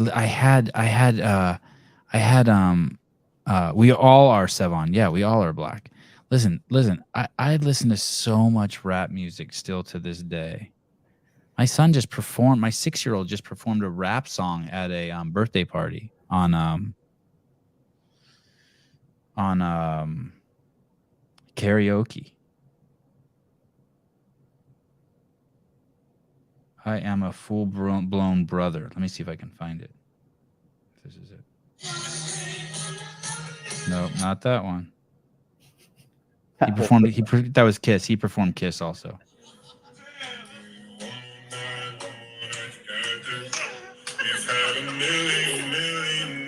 My 6-year-old sung this tonight.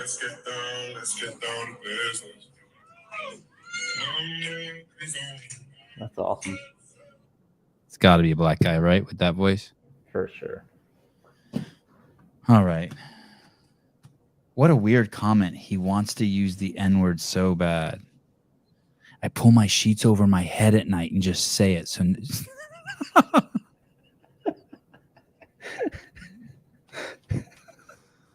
we live with fucking retards, dude. We're stuck on a rock with people who have the chance to be enlightened, and instead they've chosen to be. Oh, Steve Flores says that's not black. That's Tisto house music. Tiesto.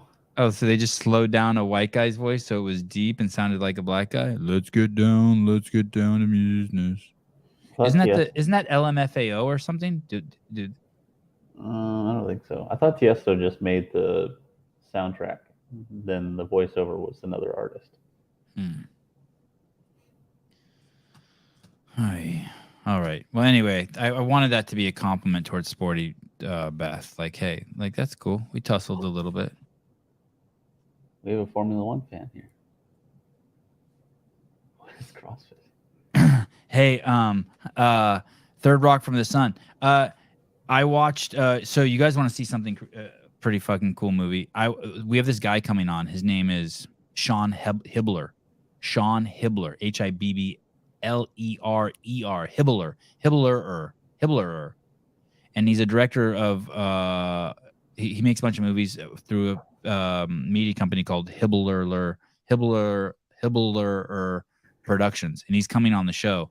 And I watched his movie last night about. He's made several movies about the Earth being flat, and I watched one last night. And this morning I woke up and my wife's like, "What's up?" I'm like, "I might be a flat earther." No way. I don't know what to fucking think, dude. It's such a good movie. What movie is it? I really enjoyed it. The thing is I don't give two fucks if the Earth is flat or not flat. The main premise of that I wanted to really understand is why does anyone care other than like if it's functional to your job, you know what I mean? Like if you're sending rockets up or being in a boat or I don't see how it's like a direct reflection on the importance in my life outside of me to know. Do you know what I mean? For me to know, like I could just I don't know exactly what gophers are doing, but I believe that they're bad for my yard because shit's dying in my yard. Like that's a fucking horrible comparison. But anyway, here we go. I'm not a flat earther, but I do enjoy the subject. Yeah, I think that's probably me too. Yeah, I really was enjoying it's fascinating.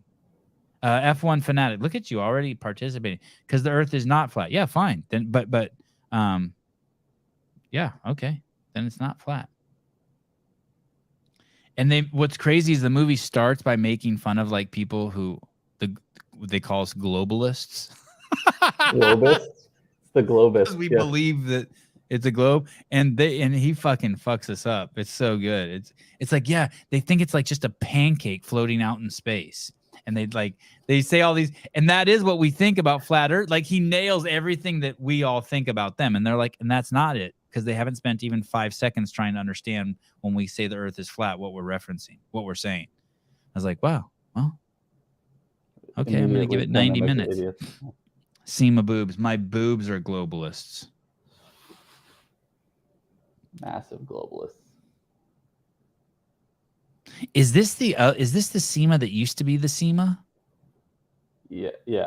That's SEMA. So that SEMA turned into SEMA pussy? Turned into SEMA boobs? Oh, yeah. I think so. I love Greg's face when I read her name when he's on the show. He just lights up a little bit. I feel like we corrupted her kind of, like this show. Your show liberated her. Yeah. That's what I meant. Not yeah. Wow, there it is. Clock said it. Me and you are on the same kind of thought process. Yeah, not corrupted. You're right. Liberated her. Yeah, totally. Everyone's like, fuck it. Hey, thanks, Dylan. That was pretty crazy. That was a great get. Thanks for getting Hackleman on. I wasn't joking. Since I started the podcast, I wanted him on, but I was kind of like, I didn't feel like I had the chops. But today I was like so excited to have him on. I was like full steam ahead. Let's fucking do this. And he was money. Stephen Flores, I identify as a motorboat. Hi, SEMA. I didn't even know what motorboating was until like the last 5 years of my life. Hey, you know what? Someone at CrossFit, an employee at CrossFit taught me what motorboating was. What do you think now? It's when you put your face in the tits and you go, right? Yeah. Do you appreciate it now? Yeah, totally. Someone referenced it. Someone said, hey, I'd like to motorboat Kiki Dixon. And I was like, I was like, fuck, what is motorboat? I went to straight to something like in the butt. And I was like, and then they told me, I was like, oh. I guess you could do that too. Yeah. Motorboat. You guys need to specify which Hawaiian island, for fuck's sake. I think that Caleb knew because Caleb went to a Google Earth map there. But you're right. I don't think we said. It's on the island where Pearl Harbor is. How about that? Is that Hawaii? Is that the main island, Hawaii? Isn't there one of the islands is called Hawaii? I think it's Oahu. He was in Oahu. Sorry, Rambler. You're right. I should have asked him. Like, what is that island called? Oh, Oahu. Is there an island that's just called Hawaii? Like that one, like a big one that's called like the Big Island? I think this is the Big Island. And that one is just called Hawaii. Yeah, like Island of Hawaii. Yeah, it says right there. Oh, yeah. There you go. So then there's Hawaii, and then there's the Hawaiian Islands. Maui, Molokai, Honolulu. No, Oahu. Yeah, this is where he was at.